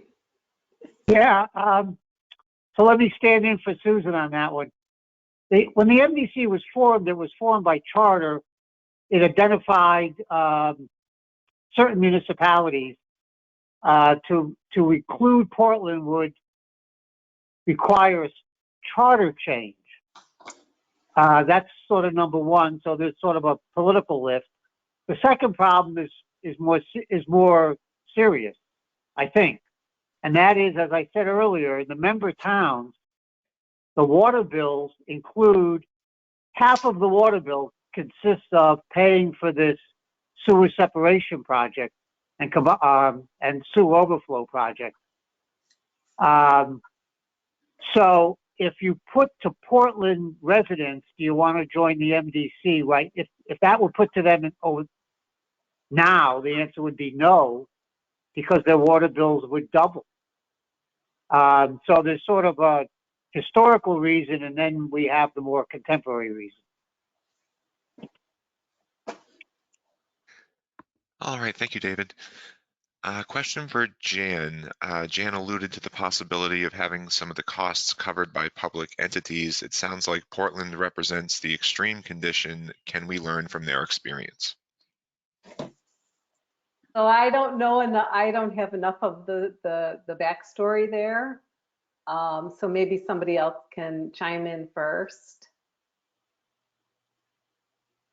As far you're talking about is that the one where basically like is it that a lot of the revenue requirement is met through tax instruments, or does somebody know?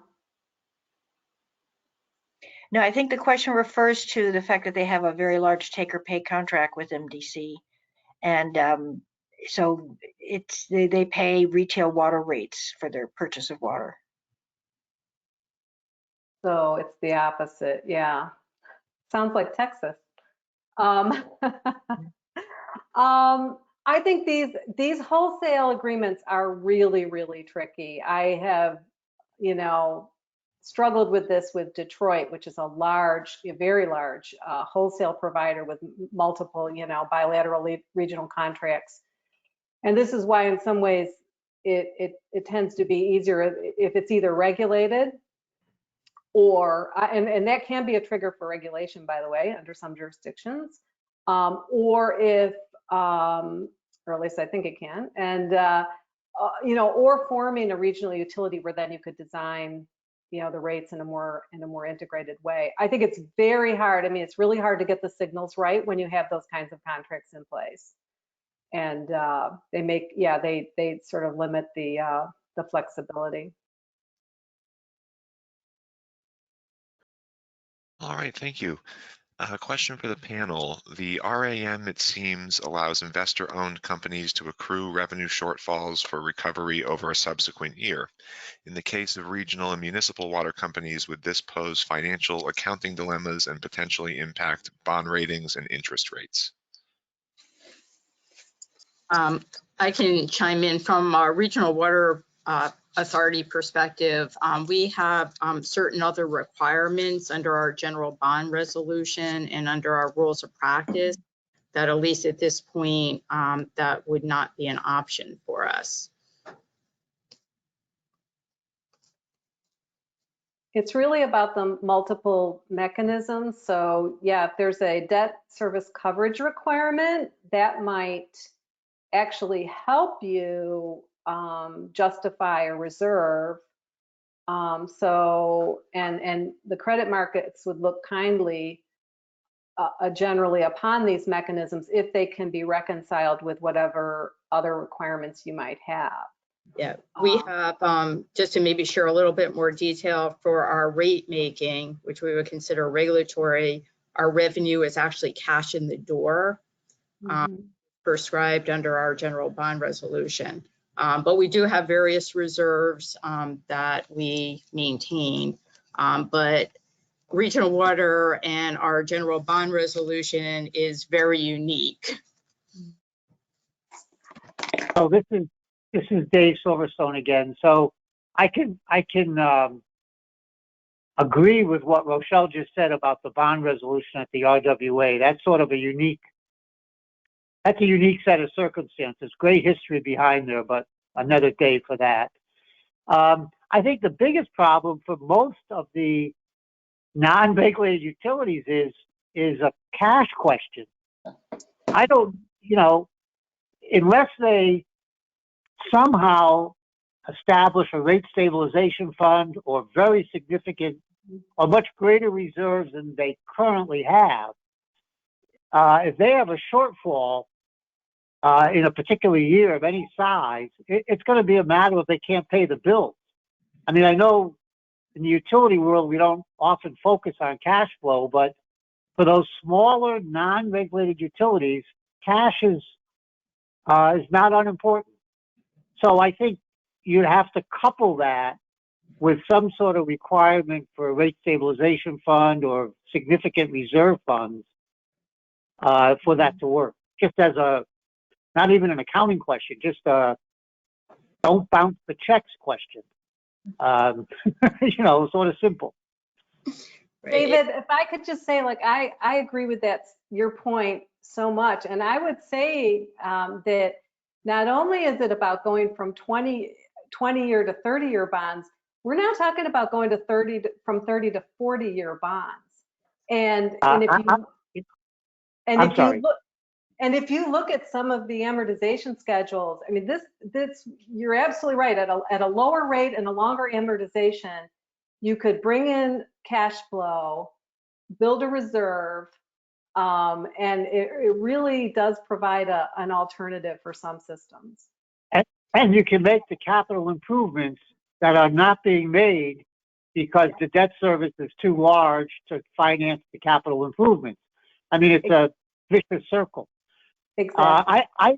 The biggest problem, and Janice, you may have done some work on this that I'm not aware of that could be helpful, is convincing commissioners or non-pure regulators, let me call it that this net present value concept is a real concept, and that the discount rate that you use to do that calculation ought to mirror the customer's discount rate, because that's, after all, who's paying the bills. I completely failed in convincing anyone of 36 commissioners of why that made 30-year bonds worthwhile, particularly in this interest rate climate. So if you have any ideas as to how to convince people of that, I'm all ears. I failed completely. That's the hard part.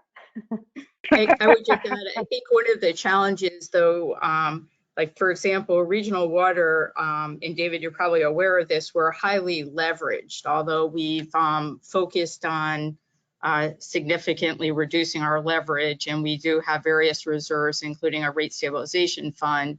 But let's say a 20-year versus a 30-year or a 35 or 40-year, it would not help with our leverage consideration, which is one of the key things that our rating agencies are looking at. It comes up in every one of our rating agency reports. how high our leverage is. Yeah, I know who to blame for that. It was the CEO between 2001 and 2008 who did we, that. we know who that was. Yeah. Okay, let's move to the next question because I think we have quite a bit more here to go through. All right, yeah, next one looks like it could be one for anybody to weigh in on. What do you see as the role of state and municipal government versus water utilities in promoting water conservation by all residents? I think it has to be a joint collaborative effort, and I think we do that already. The Water Planning Council, as many of you know, we have the Drought Advisory Committee. We have an inter-agency drought committee that is made up of stakeholders from both the public and private sector. So I think we could do the same thing. We could use it as a hybrid when it comes to conservation efforts. And it's just like in the electric industry when you had the Wait to 8 campaign to use your power and dishwasher and dryer after 8 o'clock. We'd have to do something comparable in the water industry. So I think it's definitely doable. I think the Water Planning Council is getting the vehicle to do that.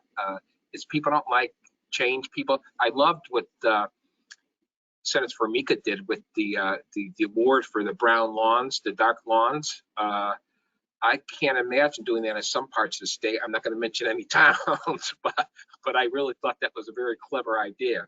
So I think we got to be innovative, get people excited about it. You know, who don't pollute, you know, that type of thing. So I think it's definitely something we can do collaboratively.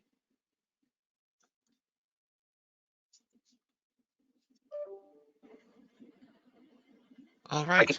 Next question. Sure. For Bill, can you clarify how the simulation module converts weather to assumptions about water use? Yes, so it contains a model within it that have coefficients related to precipitation and temperature.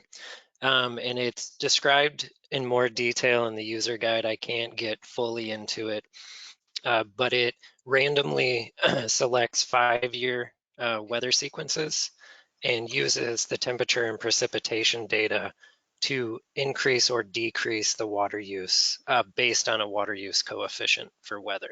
And so it's based off a study that was done for the California Urban Water Conservation Council that I cited in my presentation yesterday, and is also included in the user guide. So it's something also that is adjustable by the user. So one of the things on the last slide that I was a recommendation, if you will, is to look at the results of the simulation and kind of compare it to historic variability of demand for regional water and look at weather to see, you know, is this making sense with what's been observed? Most folks who have used the model have said, yes, this follows very closely to what our demand fluctuations are. But if you really want to get into the weeds, the report is in the user guide, the citation, and you can get a copy of that and see all the statistical details behind those assumptions. Bill, I actually had a really quick question for you. Do you vary the price elasticities by drought? No, they are not. And, you know, that's a really great question. And when we go to update this model, we first built it in 2014, 2015, you know, we'll take those types of considerations into account, especially if, you know, there's new literature on elasticities and things of that nature. So like in the next update, I'd like to talk to the model authors about having an input for your revenue target that you can adjust the frequency distributions around. That may or may not be a reasonable thing to ask, but you know, as we put these things out and they're used, we learn more about them, and so that goes for anyone here today. If you're using the model and you have any comments or suggestions, we love to hear that stuff. So. Yeah, Great questions. One of the reasons I raise it is because some have found that people are less price responsive during drought when we want them to be. So again, and I think with these elasticities, my caution would be it's not necessarily plug and play. You Yes. ideally go get some data, get some good people from UConn and some of your other Central Connecticut, some of your other great schools to come and work with you and do some of these studies. Agreed. And not to go on, I know we have a lot more questions, but someone asked a great question yesterday that we didn't quite get to fully, and that was elasticities can vary. So we had a higher elasticity for peak season use, but there's probably some customers within there that are totally non-responsive to price, and they may represent some of the highest peak users. So it's a very complex topic.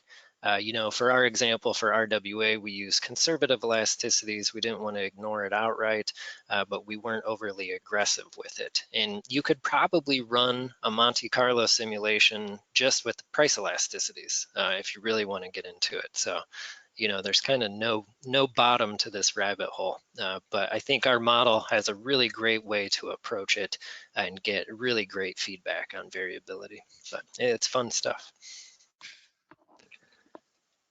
All right, this looks like a question for Rochelle. Someone wants to hear from RWA about what they learned from the rate model and how they might use the results. I think the model definitely gives insights into the impact of weather, which is something that we do watch. That's what is referenced earlier. If it's a cool, wet summer, that has significant impact versus even a hot, dry summer, as well as the impact of drought or potential impacts when we do have mandatory, which actually we haven't had, at least in the last several years, but we do sometimes have voluntary restrictions and what that can mean for revenue. I think it was also interesting to see, if you keep the same target revenue, even with like a 1% additional increase, what the impact, actually has on the variability and on the attainment, which is still fairly low as far as actually meeting that target. Bill and I had talked about, just to share a little bit more about the model, in addition to our not forecasting customer growth, because we're in a very mature service territory, we do build in a 1% decline year over year when we do our modeling, and that was one of the other enhancements that Bill and I had discussed.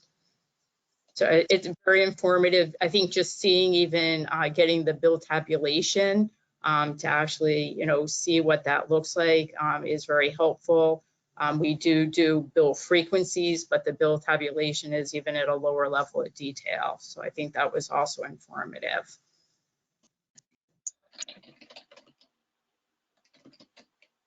All right, thank you. Question for Bill. Does the model take into consideration the cost of providing service to the different customer groups and the revenue requirements for these groups through applying different rates? It doesn't do any cost of service. It's all just rate design. So you could, based on your cost allocations or whatever assumptions you're using to design your rates, you are designing rates for each customer class or customer group. And so you can see within that if you're meeting revenue targets, but it does not help you define or identify individual revenue targets or cost allocation. That's the process that would come before the rate design piece. But you can get a great deal of insight into what types of revenue and sales you're getting from each customer class. All right, and this looks like the last question, actually. They're asking, is it for municipal or regional water entities that PURA does a rate or financial review once every 5 to 10 years? Repeat the question, please. Yeah, it says for municipal or regional water entities, does PURA do a rate or financial review once every 5 to 10 years? No, we do not. We do not regulate the regional and municipal companies at all. Now, there have been over the years, there have been pieces of legislation than when people get upset with their local municipal and regional water companies. There have been just been legislation proposed that if it goes to a certain percentage increase, it would come up to PURA for review, but it's never come to fruition. So we do not do that.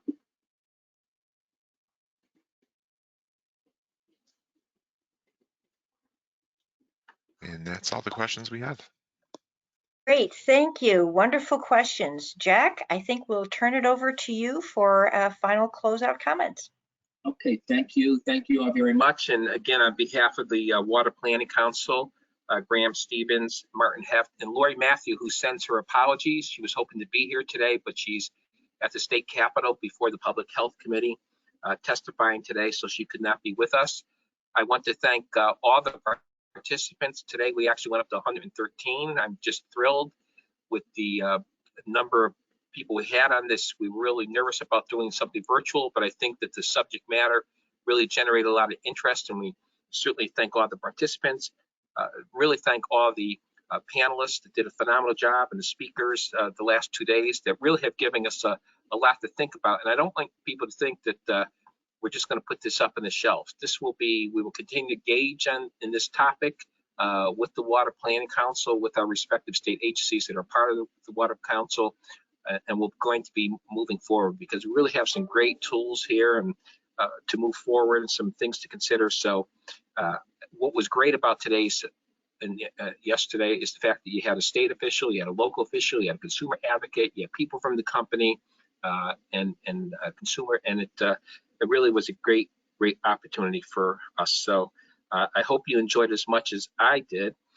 And I'd be remiss if I did thank Marianne Dickerson and her association for the wonderful job they did in helping us formulate this. It was a long time planning.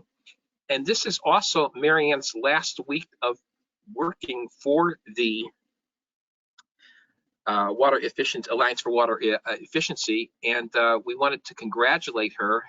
To me, she's an icon in the water efficiency world and has done a great deal to promote and sustain water throughout the United States and Canada. And I don't think she's going to retire completely. We're going to call upon her in a volunteer capacity, but we're just absolutely thrilled that this was really her last big event that she was part of, and can't thank her enough on behalf of all the stakeholders, participants, and of course the Water Planning Council. So we thank her and wish her the very best of luck. And Thanks, I'm going to turn over to Maureen Westbrook, who co-hosted this with us, to say a few words as well, and then we'll adjourn. Thank you, Maureen? Jack. Thank you so much. As many of you know, I'm a board member of AWE, and so I have the professional relationship with Marianne there, but more so, I'm someone who's had the pleasure to know and work with her for decades. And I say yes, way back in her regional water authority days, and we were both doing things at the Capitol, recreation on water company on reservoirs, all sorts of fun stuff. But with that, I'm really just happy to extend my thanks and congratulations to her as she retires. Believe me, at AWE, we held on to her as long as we possibly could. I think she's been saying she was planning to retire for as long as I've been on the board, and she gives us one more year each time. But this time we really, we let her pull the trigger, and I know she's got lots to do with family and other things that she wants to do in her retirement. So couldn't be happier to wish her well. Fortunately, she's built a great team, and AWE has named a great person in Ron Burke to take on her role, but we know he's got some really big shoes to fill. So I can't agree more with what Jan said early on in her remarks. When you think about people who have impacted water, Marianne is certainly one of those who's had a tremendous impact in her career. And she was the impetus to the creation of AWE, and she has become synonymous with all things water conservation across the country and even internationally. And when Connecticut Water was looking to provide a public benefit to support the water conservation efforts of the Planning Council in our combination with SJW, there was no question who I was going to ask. And it was Marianne and AWE. And I think it's been evident she has done so much for that project there.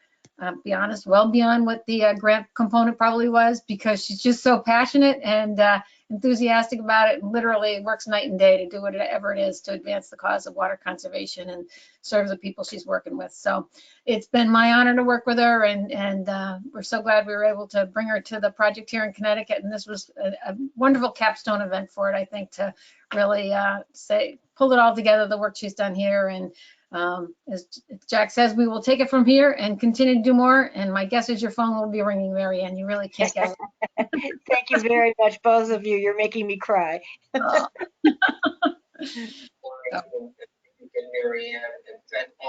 For making these past 2 days so worthwhile.